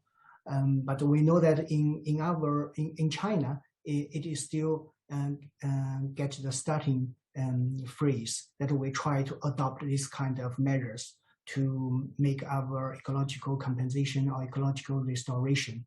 So at these two levels, on two hands, I think your presentations show us a very meaningful examples from the German side that how we could do in the future to adopt those kind of integrated development mode. Thank you very much for your presentations, and later we can discuss it in more detail. Okay, and now let's invite our sixth and also the last speaker, Professor Klaus Eisnig. Professor Eisnig is a professor for the resource economics at Humboldt University of Berlin. His research focuses on adaptation to climate change, climate governance, and the energy transition with game theory, modeling of institutional arrangements, and also the comparative approaches. Today, his topic is urban climate governance. Please, Professor Eisnig, the microphone is yours. Yeah, thanks a lot for the invitation and the kind introduction. Actually, you find me a little bit touched because we are talking so much here about climate change, and in between I had problems following the other speakers acoustically, because in the front of our house there was very much noise. It's the kids of Berlin demonstrating for more climate action. So these are very kids' voices we could hear here. And actually what I want to share with you are say my perspectives on, or reflections on again, the urban or the role of cities on climate change. So we are getting now more urban compared to the more rural perspective we had just a minute before, and what role cities might play in dealing with sustainability issues, with climate change, taking as an example. And I want to present some results from a recent study in a second part here. To set the stage, there are different numbers how much people live in cities. That is one here, 55%. The number is rising in China, in Europe, all over the world at different paces. In relation to the climate, a large share of those greenhouse gas emissions is caused in cities. So it depends a little bit how you account for. That relates also, these large intervals here relate to whether you account the consumption or the production of greenhouse gases. If you account indirect CO2 emissions that are due to consumption in cities, you get these numbers about 70%. What you can see here from this diagram from the IPCC is also that several sectors where these greenhouse gas emissions are caused are those sectors where frequently cities have some leverage or even decision-making authority in many countries on the world, like in the buildings or transport sector. And when it comes specifically to the impacts of climate change, there are several indicators that express that city might be particularly vulnerable compared to, say, for example, rural areas. Of course, it can be argued, but there's an urban population living in low-lying coastal areas. We have dense functions of infrastructure. We have the urban heat island effect and other things that will speak toward this. So these are some basic facts, but of course there's also the policy side to this. And here I want to carry you 4 years to the past, when we still had Donald Trump as US president, where he announced that the US will withdraw from the Paris Agreement. And at this time he tweeted that he's elected to represent the citizens of Pittsburgh, not Paris. And in reply to this, the mayor of Pittsburgh retweeted that he intends to stick to the Paris Agreement, and even concluded now it's up to cities to lead. And actually this aligns with the Paris Agreement, which in the preamble recognizes also the importance of not only of the national levels, but all other levels of government in addressing climate change. And in parallel to the specific Paris Agreement. We have other global trends like the new urban agenda, or we have international or transnational municipal networks, like, for example, the C40 Cities Climate Leadership Group, with more than nearly 100 mega cities around the world, more than 10 from Europe and more than 10 from China. So cities somehow, are not only requested to enter the stage, they enter the stage. But of course, this gives possibly reason to reflect what cities, or why might cities actually play such a role. Here are some arguments you can hear or read. If urban areas are presumably more vulnerable to climate or environmental change, or if they have much leverage on emission reductions than other areas, of course, there might be more motivations and more reasons to have this role for cities. There's also some literature about co-benefits from climate linked to environmental actions, so that you in parallel might, for example, improve local air conditions and contribute to greenhouse gas emission reductions, to solve traffic problems, and so on and so forth. A more general argument is that it might be that city governments know more about their local conditions, so they have more strategies, more options directly on the table than governments that are more detached, less detached to the local conditions have. And we have other arguments. I just added this 10 minutes ago when Franz was presenting his work, that cities can also be considered as global hubs that link people and ideas and so on and so forth. So all good reasons, but there are of course also concerns. So when we have international environmental problems and we have difficulties with nation states to agree, say on the UN level, why should cities do better? There are much more cities than countries on the world. So that might be even more difficult. And having this in mind, although we observe that now there are these city mayors that say they do something, maybe they just pretend because they cannot really make a difference. Some might also argue that local politics might cause problems on the local level that actually prevent local governments from making changes. And a further critical argument you will find is that, maybe what cities are doing is ultimately driven by national policies. They cannot change the whole country. They follow obligations. They are embedded in the economic structure of their country. So they might not be able to make a difference here.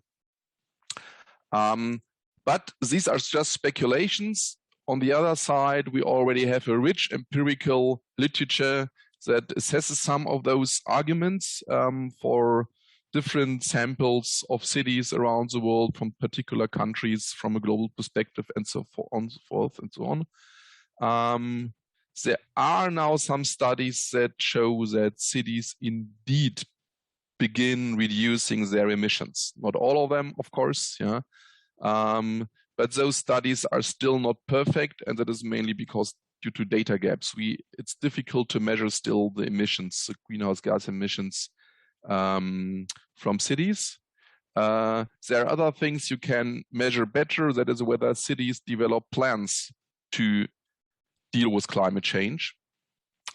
But those studies that work with this kind of measurements of ambition show that cities who are more exposed to climate change are in principle not more ambitious. So there's some studies find a relation, no study do not find a relation. So we can say this argument by just protecting yourself against impacts, that is not the driver.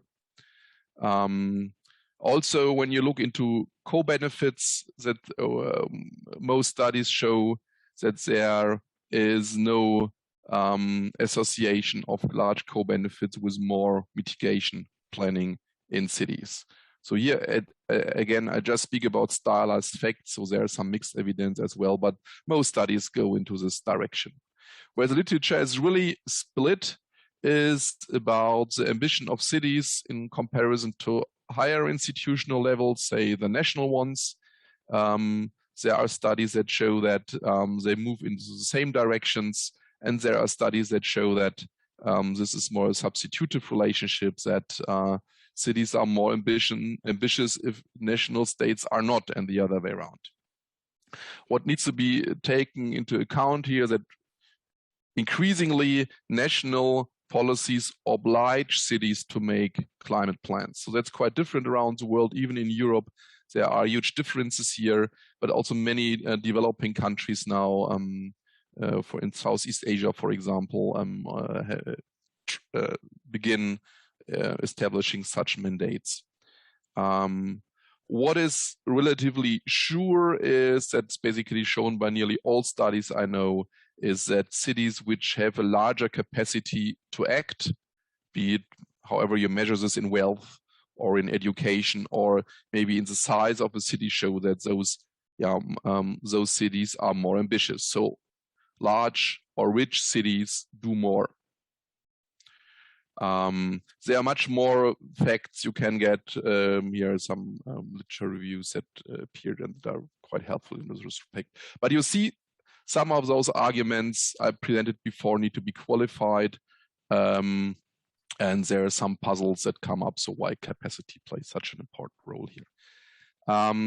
So with these information in the background, we conducted recently a study where we worked with a data set of cities from the European Union. That is work I did together with Matteo Ruggiero in my working group. Here we conducted a crisp set qualitative comparative analysis of cities from the EU 28. And this is a sample that is chosen by Eurostat, the European Statistical Office, to be a representative sample of cities. So they are representative in the sense that they cover different European member states.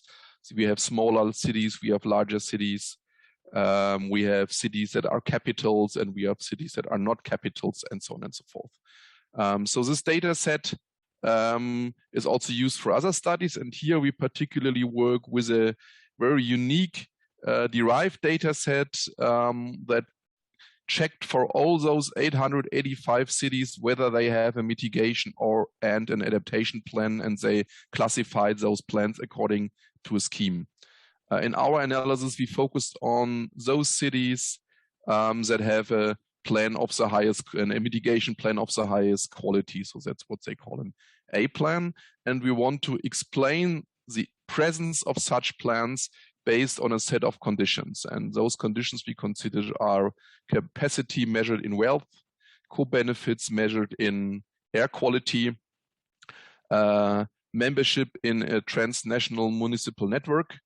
We compare cities in countries which are more ambitious in their national climate policy, yes or no, and we distinguish whether countries have an obligation for cities to have a plan, yes or no. Just to put it simply, having an obligation for a mitigation plan is not a sufficient condition. So in UK, there are many, so UK cities are obliged to have a plan, but many don't have one. So it's not a simple one-to-one thing. What did we find? With this approach, you find multiple paths, and here we found basically 4 different types of sufficient conditions for these European countries, and here you can see on the maps where those cities are. The first type is what we call networker cities. So these are cities that are membership in this network, and most of those cities indeed have a climate mitigation plan. So if a city joins such a network, we can be sure, or relatively sure, that they will become ambitious in the sense.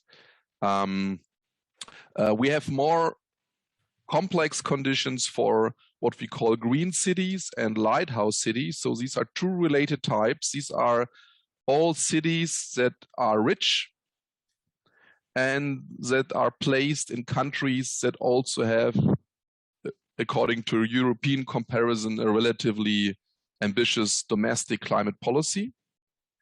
But the green cities within those are those that have clean air. So they have no co-benefits according to our hypothesis. These are cities that are already green, and then they make a plan.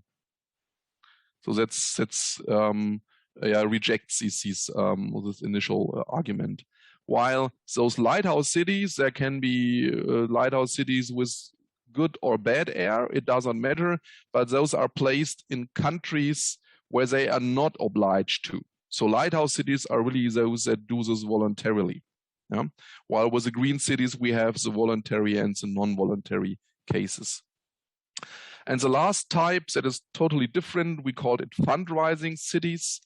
These are placed in countries with not so well domestic climate policies in European comparison. They are cities with bad air quality, but that comes because just from the countries where they are placed in. And those cities are de facto obliged by their countries, but not to reach climate ambitious targets, but it's more that they oblige cities to make those plans because then they become eligible to receive European Union funds for various purposes. So here's a strong co-benefit motivation by receiving extra funds.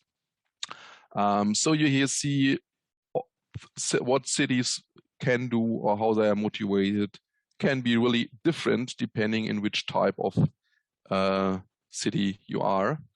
And this is why I want to conclude and leaning a little bit back, also in reflection what we have already heard before today. I would say we can show with the study and with this argument that cities have indeed a role to play when dealing with climate change. And I would speculate that it might be likely also for other issues related to green development, but maybe not to all. So it depends on the biophysical problem structure we talked about. Gubo Zhang talked about the nitrogen cycle. Maybe that's more related to what can be done in rural areas. Yeah. So it's not a not a thing that cities matter for everything. And I would say the role of cities here, it's still quite blurred. We know not much more, but the development is really running at a rapid pace. When doing this study on cities and also reflecting on the broader literature, I think one issue that matters a lot, and it's not really well understood yet, is the kind of authority that local governments have. So local governments, when you compare it internationally, can have quite different rights or obligations in different subsectors. And I would say it plays a strong role which of those subsectors they have authority with, for example, in the building or transport area. It is much more difficult when it comes to energy emissions, for example, because usually energy systems are not concentrated in one city. Then you have an area, maybe a metropolitan area, where, for example, the authority of a single city might matter much less than authority given to regional governments or national governments. So thanks so far for your attention, and I think I can then hand over back to Anrong. Yeah, thank you very much, Professor Eisenach, for your very, very interesting presentations, because this research, I think, has a very noble perspective and also a very new method. That means, although in reality, we have noticed that there are some subnational actors that are actively promoting the climate governance. But however, there is currently no widely recognized reason for these actors, why they participate actively. But your research, giving the subnational level, the cities, for the study on their patterns and try to explain their behaviors, can help to answer this question, I think. So it is interesting to see you classifies 4 types of the cities. And this is novel for the research perspective. But I think there's another one. So another quite interesting perspective is the method. I know that you are try to exploring the called the archetype analysis. I think today's presentation is also showing a kind of method for this direction. So you named that the configurational approach, and try to using the QCA software to identify different types of the patterns. And you brought us the latest research. Thanks again to Professor Eisnig. So far, our 6 guests have finished their speeches separately. And according to the time, we have 4 minutes left. So I think I would not to summarize today's session in detail, but I want to leave a question to all of the presenters. So if we come back at a general level, what do you think is the most important to the current policy in order to achieving our carbon neutrality goal? So just maybe you just can give 1 or 2 opinions, just the bullets, the points, not very in detailed explanation. Maybe we start with Eisnig, Professor Eisnig. Okay, I can start. Thanks. Yeah. I think we know a lot what needs to be done and why it needs to be done for the future. And people complain about the knowledge implementation gap, how to bring this knowledge into practice. And I would say we need to have more knowledge about the knowledge implementation gap. Mm-hmm. Thanks. And Professor Slaus?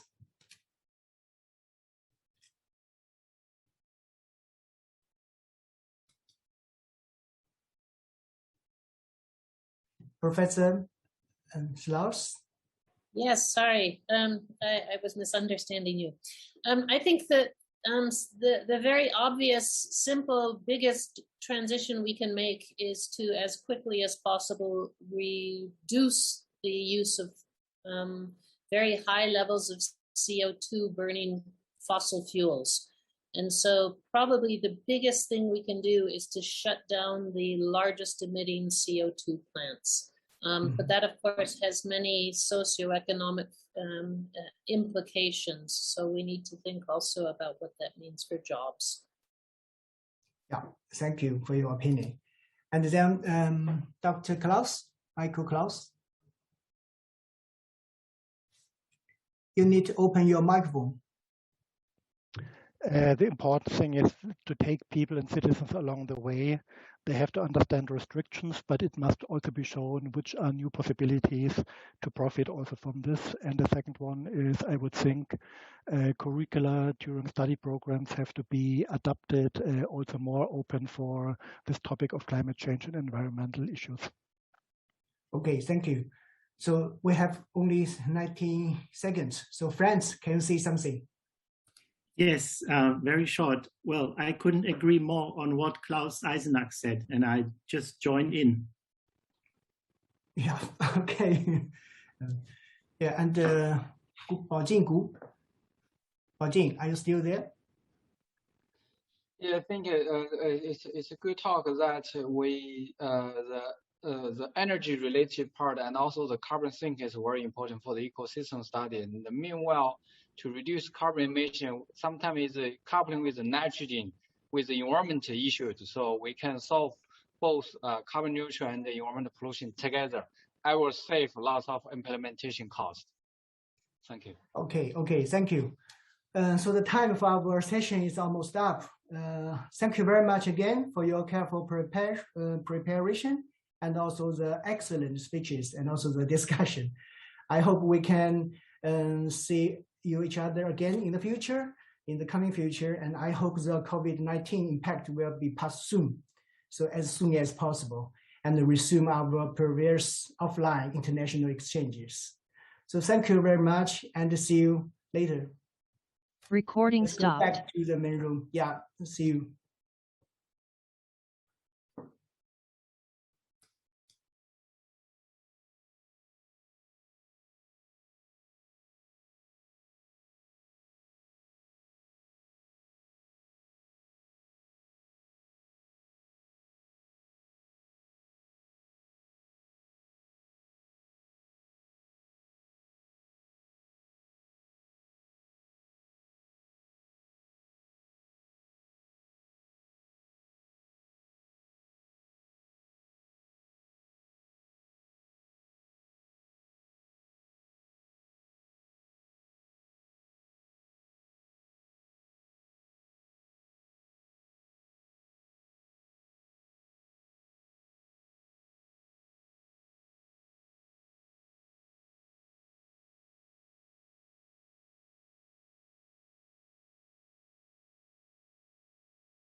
Recording stopped.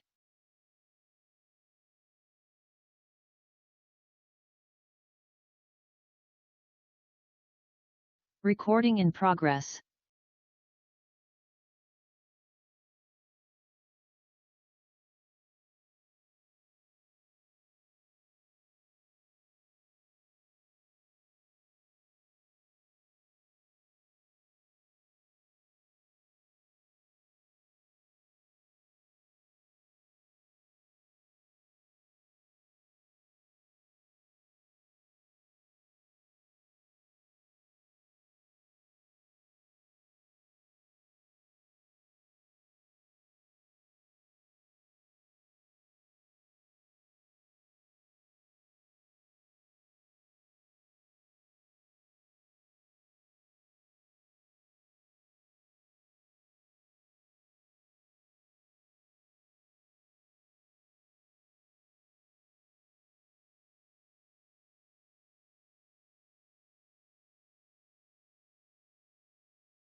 participants sitting here in Shanghai in the Shanghai Institute of Advanced Studies. And I'd first like to introduce our first speaker. It's Mr. Ulf Ressler. He is the Vice President Corporate Communications of Lanxess. Our second speaker is Philip Phipps-Xu from the SAP, Senior Director, Strategic Partnership and Innovation, SAP China Labs. Welcome. Last but not least, I'm very honored we could invite Professor Zhou Ruhong, Director of the Shanghai Institute of Advanced Studies, Zhejiang University. All three of you, welcome here in the excellent center we're sitting at.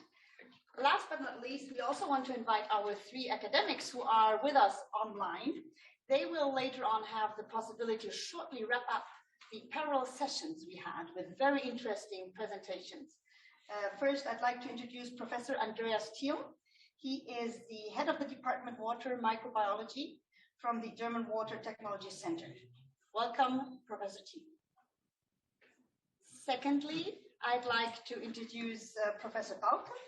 He is also from Germany, head of Department Energy Materials from the Fraunhofer Research Institutions for Materials, Recycling and Resource Strategies. Also to you, Professor Bauke, warm welcome. And then I am very happy that Professor Tan Rong will also wrap up the third session, Shaping Policy for Green Development. He is the Vice Dean of the School of Affairs at the Zhejiang University. So all six of you, thank you very much. We will start with a pitch. I think this is how we call it. Elevator pitch. It's a long elevator. We're in China.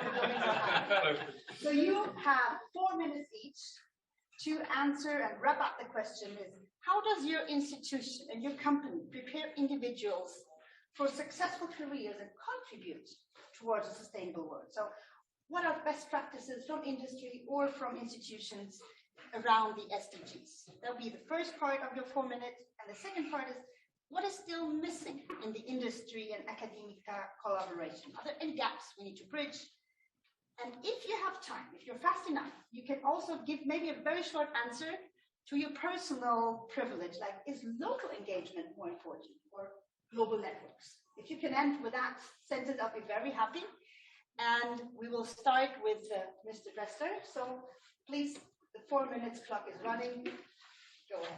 I will do my best. Thank you very much for the introduction. It's an honor to be invited here. It's an honor to sit together with you here. To make the most out of the 4 minutes. First of all, I think it is very important that we shift the discussion from moralistic or activistic standpoints toward knowledge and concrete work on sustainability. And actually, if you want to work concretely on sustainability, the chemical industry, which Lanxess represents here, is the best place to work on, because we have all these, we are in everywhere in the chemical industry, and we have a lot of challenges that we can work on. And for knowledge,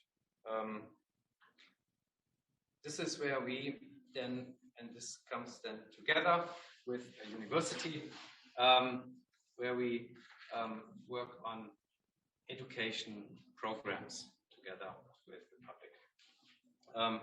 Here we want to educate young talents, and by educating young talents, we then will also train future employees in sustainable behavior and in doing sustainable business. So I give you a few examples of what we do. Our largest here in China is the Clean Water for Better Life University Research Competition. Here this year alone, over 1,100 students have entered projects. We work with around 70 universities, and we're doing this now in the 7th year all over China. So here it's important for companies, and this is again where company and academia comes together, for companies to work with their strengths. So this initiative, the Clean Water for Better Life initiative, builds on our strength in the water and liquid purification technology. And there we mentor with our employees. Our employees mentor young students and build the next generation of employees for us. And then a few other initiatives. Since 2017, we work with the Chinese Chemical Industry Federation, CPCIF, and together with other multinationals, co-host the only hackathon in the chemical industry. Together also with the Goethe Institute, the German Cultural Institute. We have a couple of interesting initiatives where we train also young talent. The Study Bridge program where we grant scholarships for students who go to Germany, Chinese students who go to Germany. The PASH Dream Career program where we offer internships in our company to students, and also the PASH program where we give students one full day of career advice and orientation. So taking this together, I will go very briefly to the second question and then I will end, and that is global or local. Global is very important because it gives a strategy and it gives resources. But the whole thing happens and comes to life on the ground locally, because this is where we are here in China. Every country has different needs. Every country has a different environment. And then together with our global strategy and the resources, we bring this all to life through local effort. Thank you very much. Thank you very much. Mr. Dressler, thank you very much for keeping the time, but also for really summarizing it to key issues. And I think we can just go ahead. I don't want to steal your time, Phipps. You can go ahead and what does SAP do? Is it similar? What are the differences? What would you say to our audience? We have a lot of people listening here in this center, but we also have a lot of spectators online. So thank you, Ruth. And it's also a real pleasure to be invited to join this forum. I think this is exactly an indication to further underline the importance of this collaboration between industry and academia. So before I touch upon about SAP's practices on sustainability, probably I spend a few words to share with you what is SAP, because I'm not sure if every participant here know what is SAP. So SAP is the biggest software solution provider for enterprise management. So we are offering our cloud solutions to over 400,000 customers globally in 180 countries in 64 languages. And I'm also very happy to sit next to Mr. Dressler. Lanxess is one of the proud SAP customers.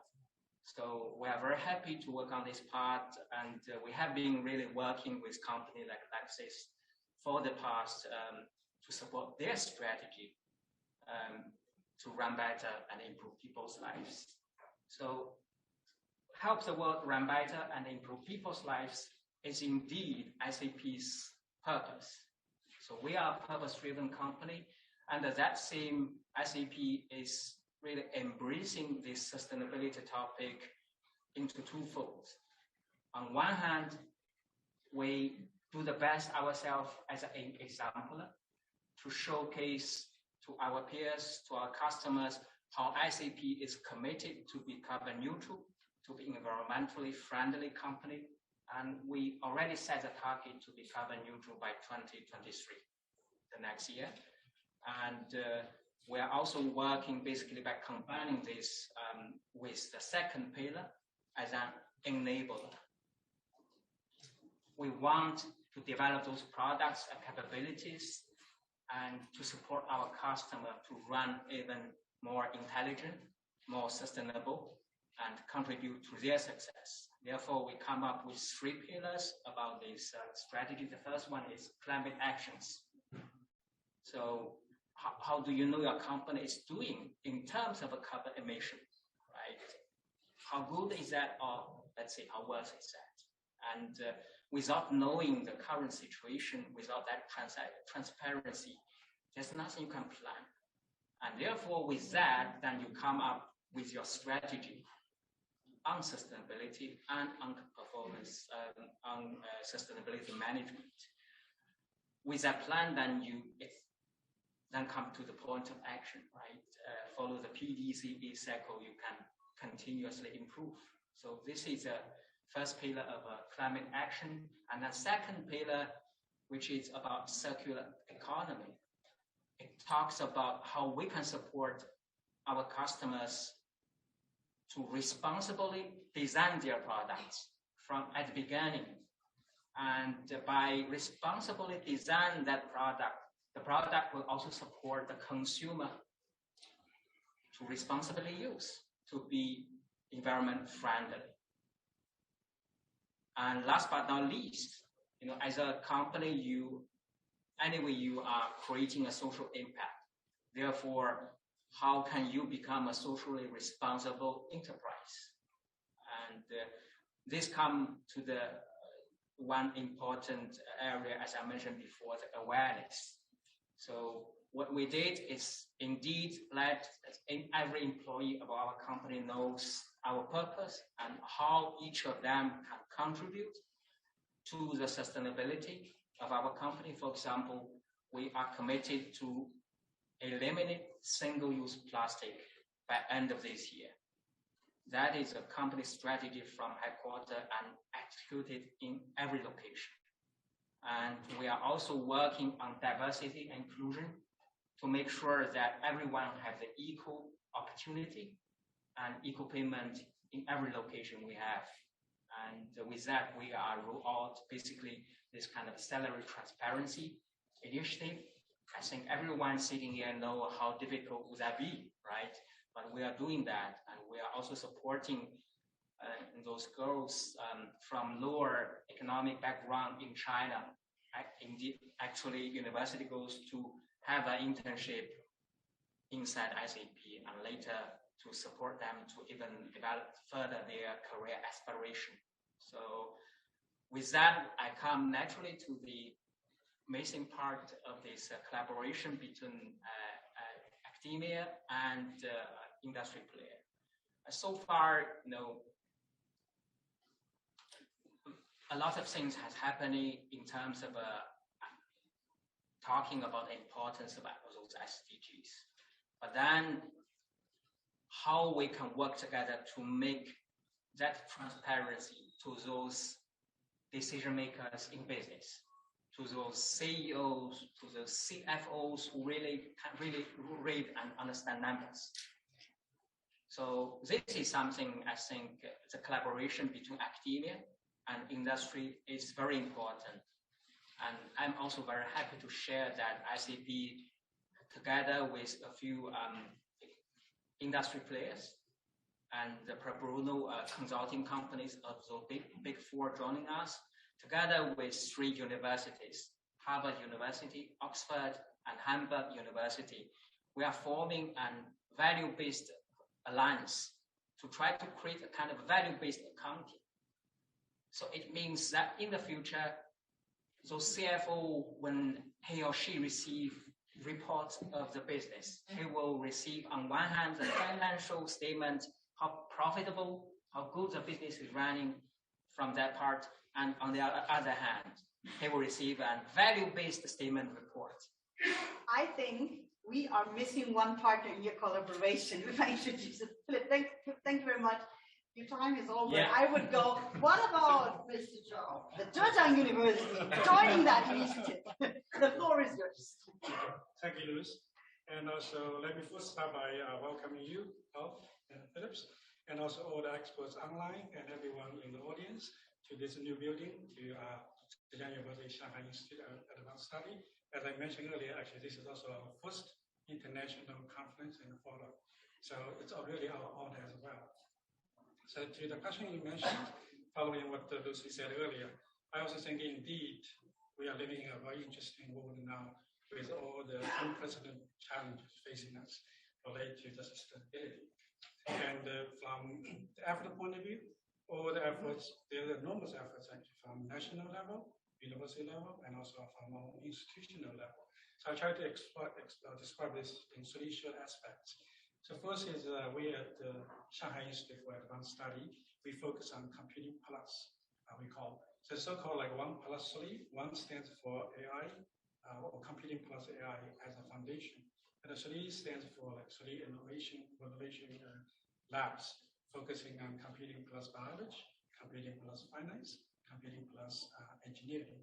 So a lot of these projects actually relate to particularly computing plus engineering, as the things we're discussing today, relate to projects for sustainable world or sustainable development. For example, we just recently have a funding with 50 million Chinese dollar to work on clean energy and also environmental protection. So the goal is really try to fulfill or to help the nation to fulfill the 2030 carbon emission peak and also 2060 carbon neutrality. So this is all our common goal. And as I said, as a Zhejiang University, as the Shanghai Institute for Advanced Study, we need to do our best to help the nation to fulfill that kind of goal. And during that process, we encourage all our researchers, staff members, to contribute to this kind of goal with common, as I said, relate to the efforts for the sustainable development. And the second is more related to our recent efforts related to closely working with partners, industry partners, like Philip mentioned earlier. So we're working with, so far we have set up 8 research centers. We call joint research centers or joint research labs, including Huawei, Baidu, and Biden. And working on projects, again, many projects relate to the things with common interest and also sustainable efforts. And we try to work together to push forward like 3 common interests, because all the partners, as Philip mentioned, share a lot of common interests. So A, we think is like how the industry and again working together. So relate to, we call it like the IP share. So a lot of time, like say, we have our interest and the industry partner has their interest. So we try to have like joint publications, patents to help the society to move forward together. And second is more related to personnel. So everything you need to do research, you always need personnel. So we try to have joint appointments and then try to have like some of the people they can have affiliation with both institutions, like with Zhejiang University and also let's say with Biden as our working partner. And the C, which is not the least actually the third part, which is related to how to efficiently commercialization. So we work together with all these IP sharing. So how can we work together to convert like IP to create like social and economic values? So that's the second part that we're working together. And the third one more related to working with non-profit organizations and foundations. So we're recently working with Starry Night Foundation. We create a new fund called Zhejiang University Shanghai Institute for Advanced Study Starry Night Science Fund. It's a long name, but it's really working with the Pinduoduo's founder and the president one time. He was also an alumni of Zhejiang University to create this project to particularly fund the project related to biomedicine, agriculture, food, science, and also advanced computing technologies. So again, many of them all relate to sustainable development and also sustainable research. So I just try to raise like a a few small examples related to this fund, because we already did 2 rounds of grant applications, and with 13 funds already, or 13 proposals already funded. And out of these 13, one is about like a man-made fish meat from like a cell culture. So this is really trying to fight against the global, again, the grand challenge related to fishery decline. And the second is related to cancer immunotherapy. Similarly, because there's a lot of costs financially and also environmentally related to chemotherapies, as we know, like particularly targeted chemotherapies. So we try to use like our own body, with new antigens to fight for the cancers. And the third one is related to new agriculture science and technology. And for example, like potatoes with more vitamins and less toxic heavy metal ions. So that's like a fascinating kind of new area. So these are all the things we are trying to help, as I said earlier, as an institution to have the nation to not only fulfill like at least the carbon neutrality kind of goals, and also try to have a better life. And in terms of the second question, hope I still have a few 2 seconds. minutes. I only asked for 15 seconds. So to your question you were asking earlier, one is local versus global. So in my own view, I think both are important. We do need the local efforts, like everybody do their own efforts. This is not just one nation's effort, not one, say, country's efforts or one institutional effort. It needs help from everybody in the country. So local is all important. Then global network certainly is very important as well. Like, these kind of forums to organize and to put people's effort together so we can work together as one unified effort. And then in terms of the, you also mentioned the bridges to gap. So I think as a new institution, particularly Chinese Institute of Advanced Study, we are very, very young actually. As I said earlier, this is the place we are having the first international conference in the forum. So I'm thinking the thing is missing, or at least we need to push forward more effort, is probably how to bridge the gap between the IPs in our lab, and also commercialization. In order to create better social and commercial values for society. Okay, thank you. Thank you very much, Mr. I actually gave you the double time. It was worthwhile. And I think we got really some inspiring points from, creating joint labs, not only interdisciplinary. I think we've worked like that as scientists for many, many years, but also interinstitutional. I think that was one issue we touched, and we also had different ideas. Small initiatives like internships is good for students to go and realize that also companies have values. I like the idea with accounting sheets, reflecting not only financial, but also other values. That was very interesting. And I thought the idea of having competitions, prizes, just to have people, compete with ideas. Because even in this conference earlier, one of the speakers said, we actually need 3 things. We need will, we need investment, and we need creativity. So I was very happy to hear this from you. Now we switch and ask the chairs and the academics of the parallel sessions also in only 4 minutes. I'm so sorry, this is not what I wanted. I would have been able to speak with you the whole night. But they asked me also to have it in a 4-minute pitch from each session. So I would like to start with Professor Thiem. Your session was environment and climate change. Could you speak to us in 3 to 4 minutes and just wrap up the takeaways from your session? Please, Professor Thiem, unmute yourself and please join the audience. Yes, hopefully you can hear me. Hello. Perfectly. Yeah. It's thank you very much for the invitation. It's a pleasure to be with you. I would like to be really at Zhejiang University. I have been there several times. It's a very nice place. It works also online, but it's really not the same. Yeah. So we had some excellent scientific presentations or our sessions. So Professor Chang, he was from Zhejiang University. He explained the desert formation, so the effect of climate on desert formation, and in particular what we can learn from the past and use it for predictions in the future. So that was very interesting.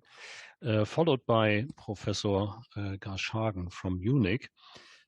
He focused on the climate change risks, in particular urban climate risks, and he emphasized that we not only have to look on the climate change, but we also observe demographic change worldwide, in China, also in Germany. We have a change in the society behavior. So all this has to be considered to develop scenarios for the future. And of course, this is a very complex challenge, and there are even some more factors have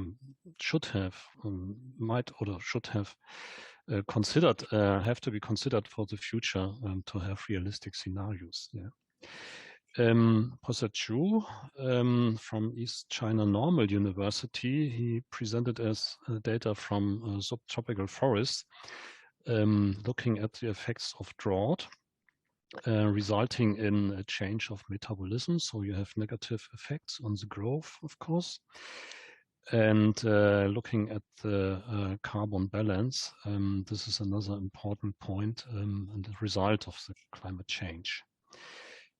For predicting the effects and to be prepared, we need good simulating models. And Professor Ahrens from Goethe University in Frankfurt, he focused on simulation of convective processes resulting in precipitation and then in flood events. And of course, these simulation models have to be further developed, and they are the basis for predicting the effects, of course, and to be prepared. Professor Yu from Fudan University focused on the Tibetan Plateau. The warming there results in a change of the runoff of the water.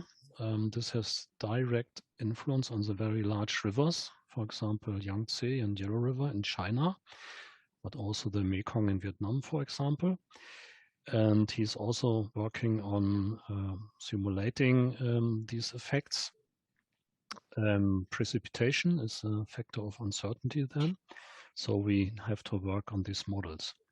Another point that he made was that in environmental studies looking at the microbiological parameters, 28 new viruses were found in these melting glaciers in the water. So we also have to consider the effects on water quality or on the environmental biocenosis of different organisms. And this is a point I also made in my presentation.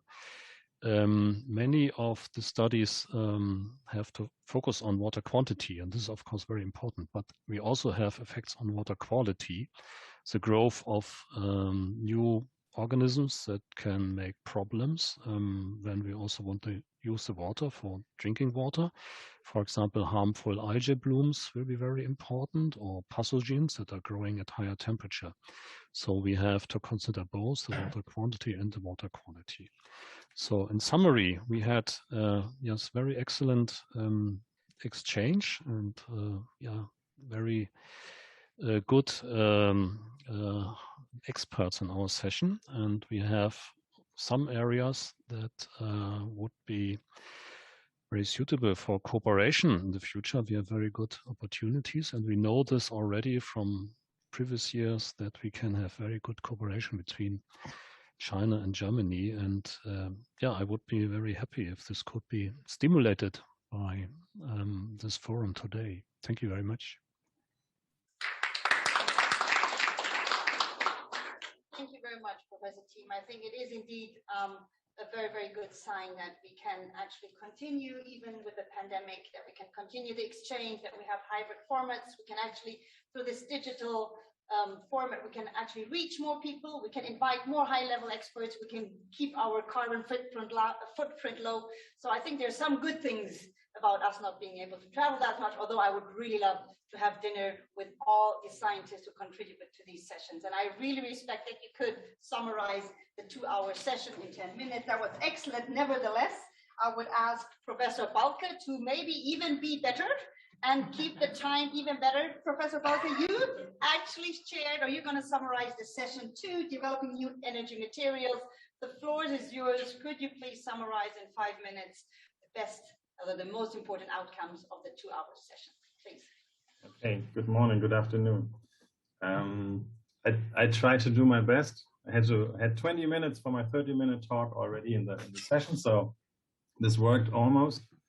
So the session was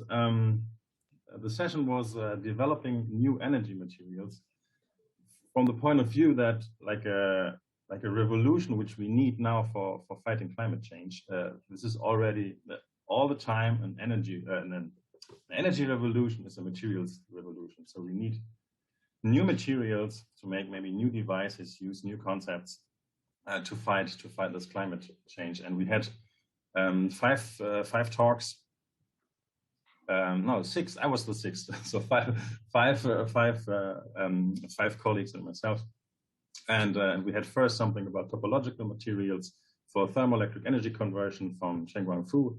I know him since 5 or 6 years. He does a brilliant job. And topologic materials could be a solution for several tasks we need to fulfill. For example, as well, maybe quantum computing, which is on the map since several years. And for thermoelectric applications, this is possible as well.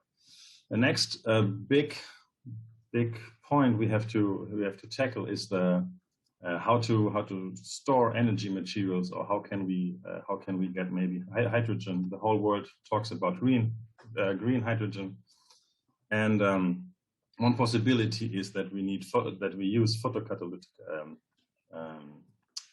materials, and to use more or less the sun, which is there all the time as well here in Germany at the moment, and we use photocatalytic materials to do that. This was from Professor Zhu from Tongji University. The next talk was from Germany, from a research center in Jülich and Aachen University, from Professor Fegermeier. He talked about lithium-ion batteries, how to make them a little bit even better. And as all of you know, lithium-ion batteries are needed for all kinds of applications. So automotive applications, for e-bikes and so on. So lithium-ion batteries are huge for this. I myself and my department and the Fraunhofer Institute, we work on the recycling and circular economy concepts for lithium-ion batteries, so that we don't have to get all the new resources out of the earth, but can try to do a circular economy loop with this. And the next was from Dresden. This was Professor Ngao.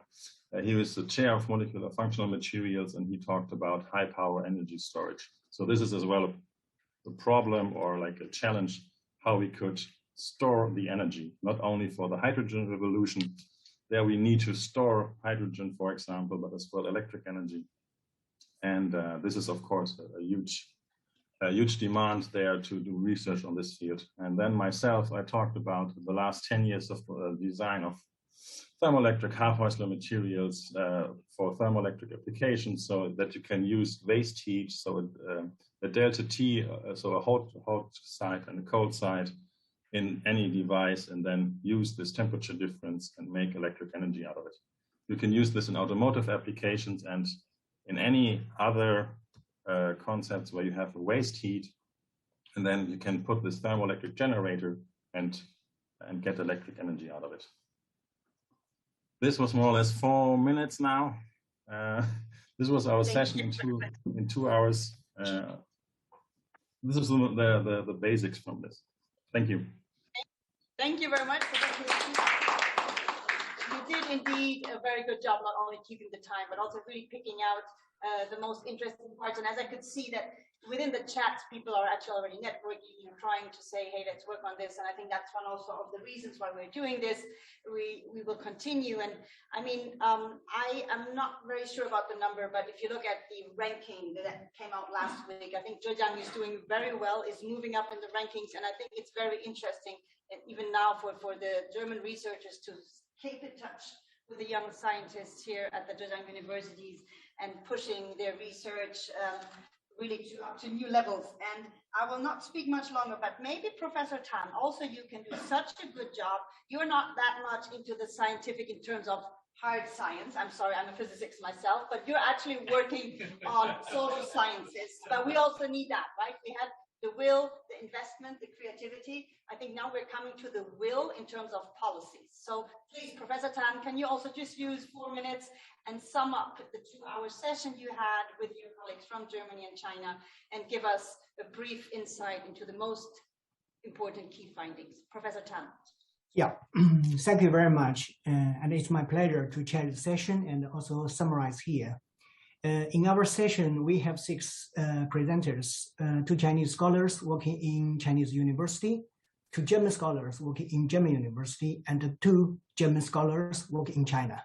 So we together discuss our research on climate change and environmental governance, but from different perspectives.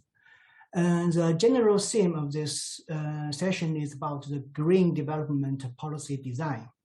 And so for the 2 Chinese scholars in Chinese university, they specifically discuss how to calculate and how to empirically measure the use of the resources and also the pollution emissions.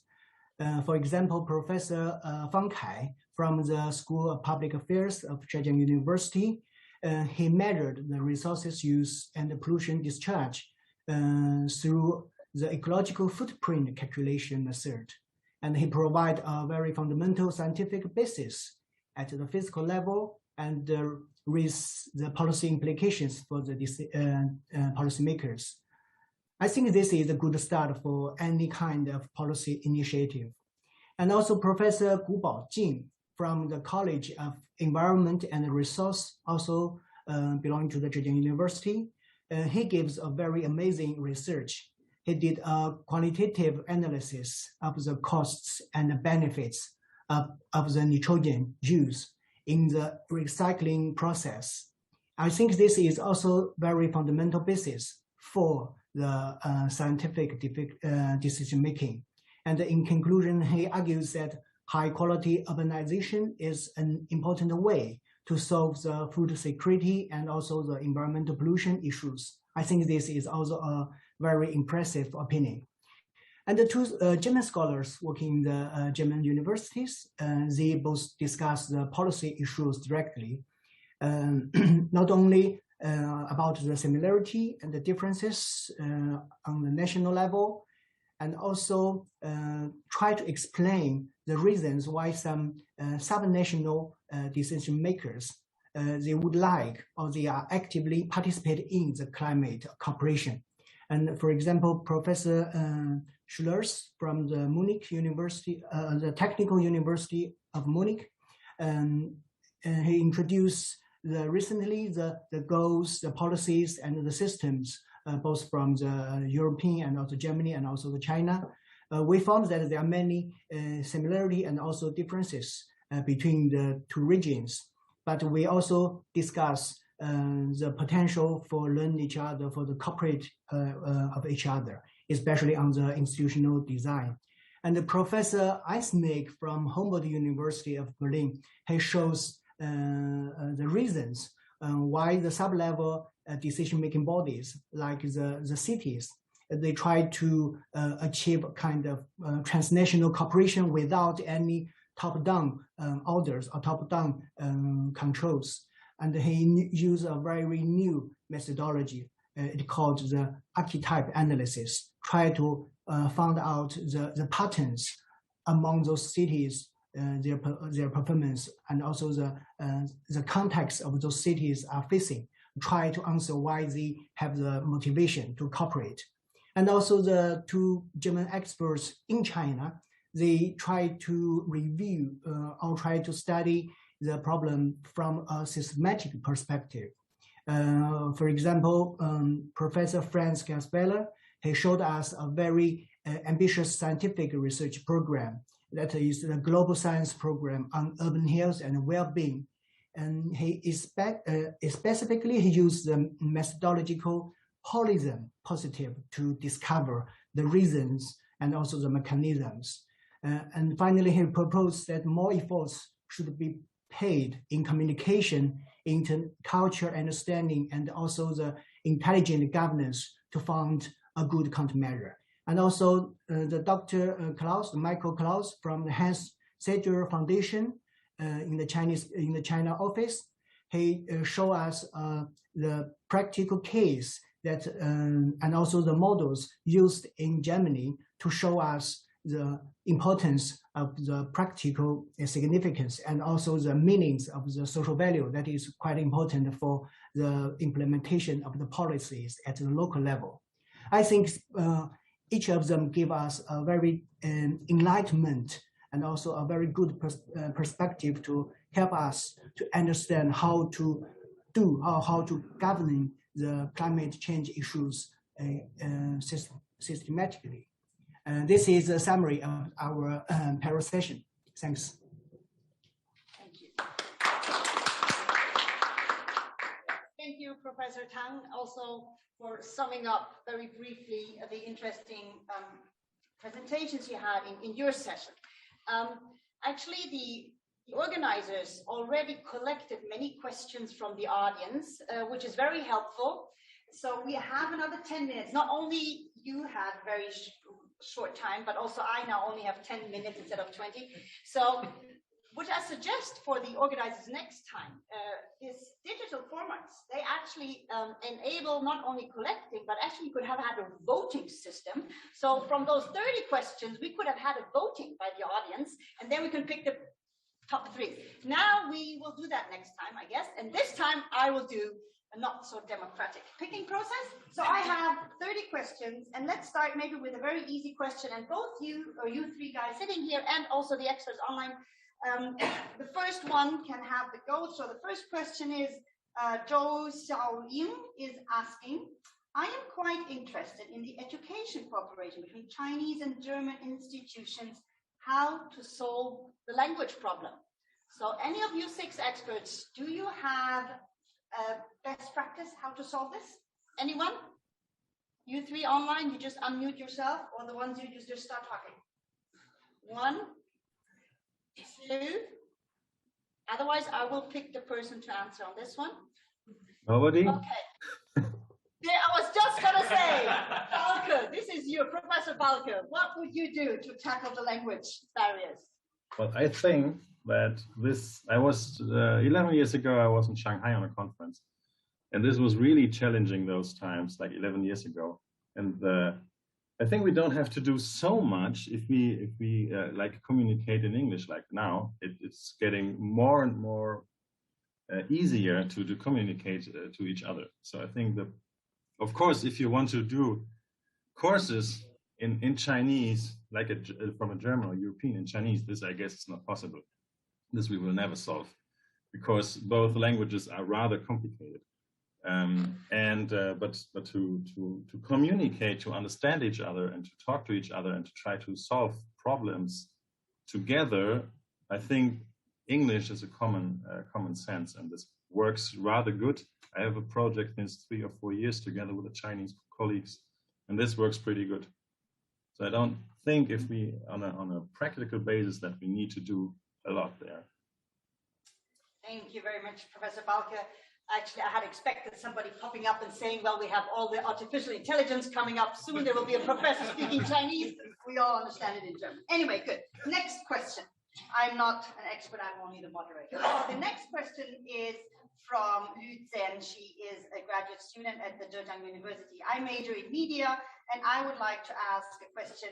What are the difficulties to make the mass, I guess the public, understand your attempt in sustainability? Do you think it is necessary to tell the public what you're doing through some interesting TV programs? This is a question also free to pick. Maybe I take this. Thank you. As a representative also in charge of corporate communications. So it is actually really important to very well communicate what you're doing. It is very important to do good and to be sustainable and to do good corporate responsibility activities. But then you also have to talk about it, because if you talk about it, people understand it better. It changes mindset, and then other people will also do it. So it has a multiplication effect. So for all companies and all institutions, spend a lot of time and efforts in talking about what you do good, not only doing good. Thank you very much. But also, so would you produce a soap, maybe a TV soap to promote that? Would that be what she asked? An interesting way of talking about it? That depends on your company and what industry you are active in. As a chemical company, would probably not do this with a TV audience. But if L'Oreal, for example, a consumer company, is doing this, for them a TV commercial or so would be very suitable, because that's the audience. Thank you. Question number 3, and here I would just like to read out the question and everybody listen to it, and then maybe you can contact the person who asked that question, because the question comes from Professor Frank Kemper. He is also working at the Zhejiang University of Science and Technology. They have a cooperation there, and he is actually saying, or looking for research collaboration on climate-friendly building structure. So if there's anybody in the audience, just feel free, you can use the chat, say here, Professor Kemper, please contact me. So that was not a question, that was kind of a request. We go to the next question. It's also very, well, I don't know, it's another topic. It's from Zhang from the University of Kassel, a postdoc. He's saying, What is the function of smallholder agriculture facing climate change in China and in Germany? So once again, what is the function of smallholder agriculture facing climate change in China and Germany? Now, I am not sure whether our academics are the experts, but maybe one of the sessions people, they can unmute themselves as well. Is there anybody in the audience that could answer regarding smallholder agriculture? Just unmute yourself. We're a very disciplined bunch of people here. Anybody want to answer that? Okay, we'll just leave it in the chat as well. Then maybe an easier question, it might be the last one for the companies. How do you create youth engagement? So how can you have youth engaging for the Sustainable Development Goals? Not only students, but we're going younger. So that was the question for somebody. I would have to double check the name. Is Yang Ming Nan from the Tianjin University. How do you foster young people's engagement? Yeah, I think engaging youth is certainly important pillar when we talk about sustainability, because what we are working is to create a world for them in the future. And therefore, they have to understand the importance of this topic, and they have to understand the urgency of this topic, and they have to understand the value they could create if they join.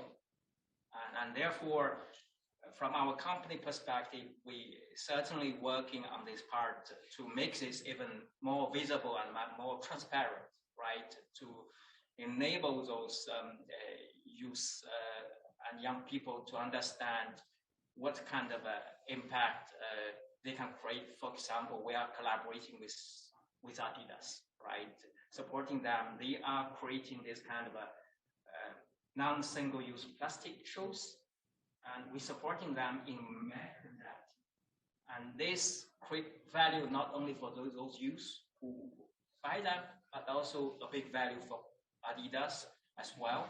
And of course, we stand behind as a technology enabler. Thank you for answering that question. There were a couple of audience who asked, how to engage, maybe also vocational schools, high school schools. So I guess they can have some inspiration from that. There is one more question.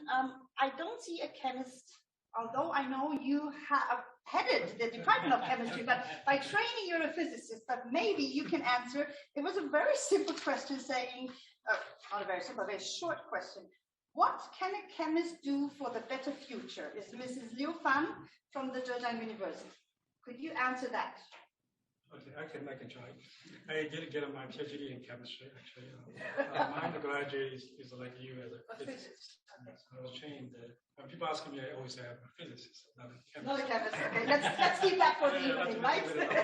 So I would say, as a chemist, like something like Philip was mentioning earlier, like how to help, as a society, to particularly relate to sustainability. So certainly, first of all, like chemistry produces a lot of materials, right? It's not like physics, probably we're more interested in laws, physics laws. And the chemistry, not only we're interested in laws, like how the nanomaterials was like small molecules, but also we produce them.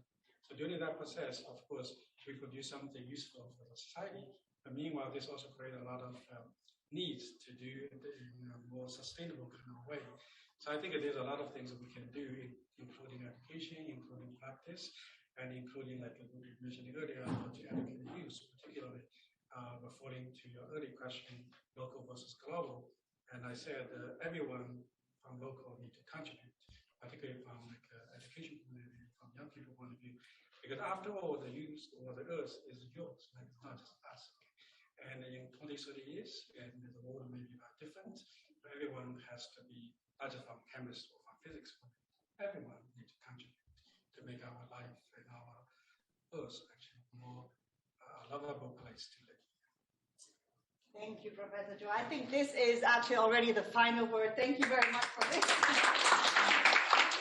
We are going to include everybody, not only chemists and physicists. Actually, it is an effort of everybody.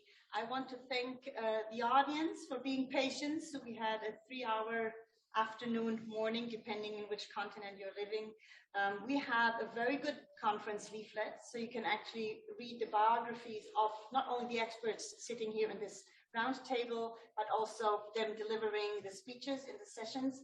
I think you can still connect with each other in the chats. There were some other researchers looking for collaboration opportunities in different fields. I was, as I said, not able to mention all those questions. Maybe we can put them up in the cloud in the next time. I really hope we can continue. Sustainability is nothing we can reach with, in a one-time conference. We know that we have very urgent needs. We need to speed up. We need to get better.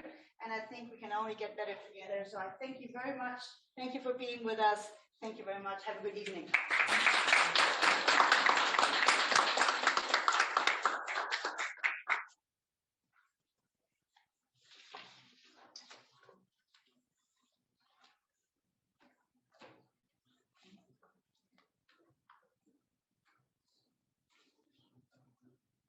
Recording stopped.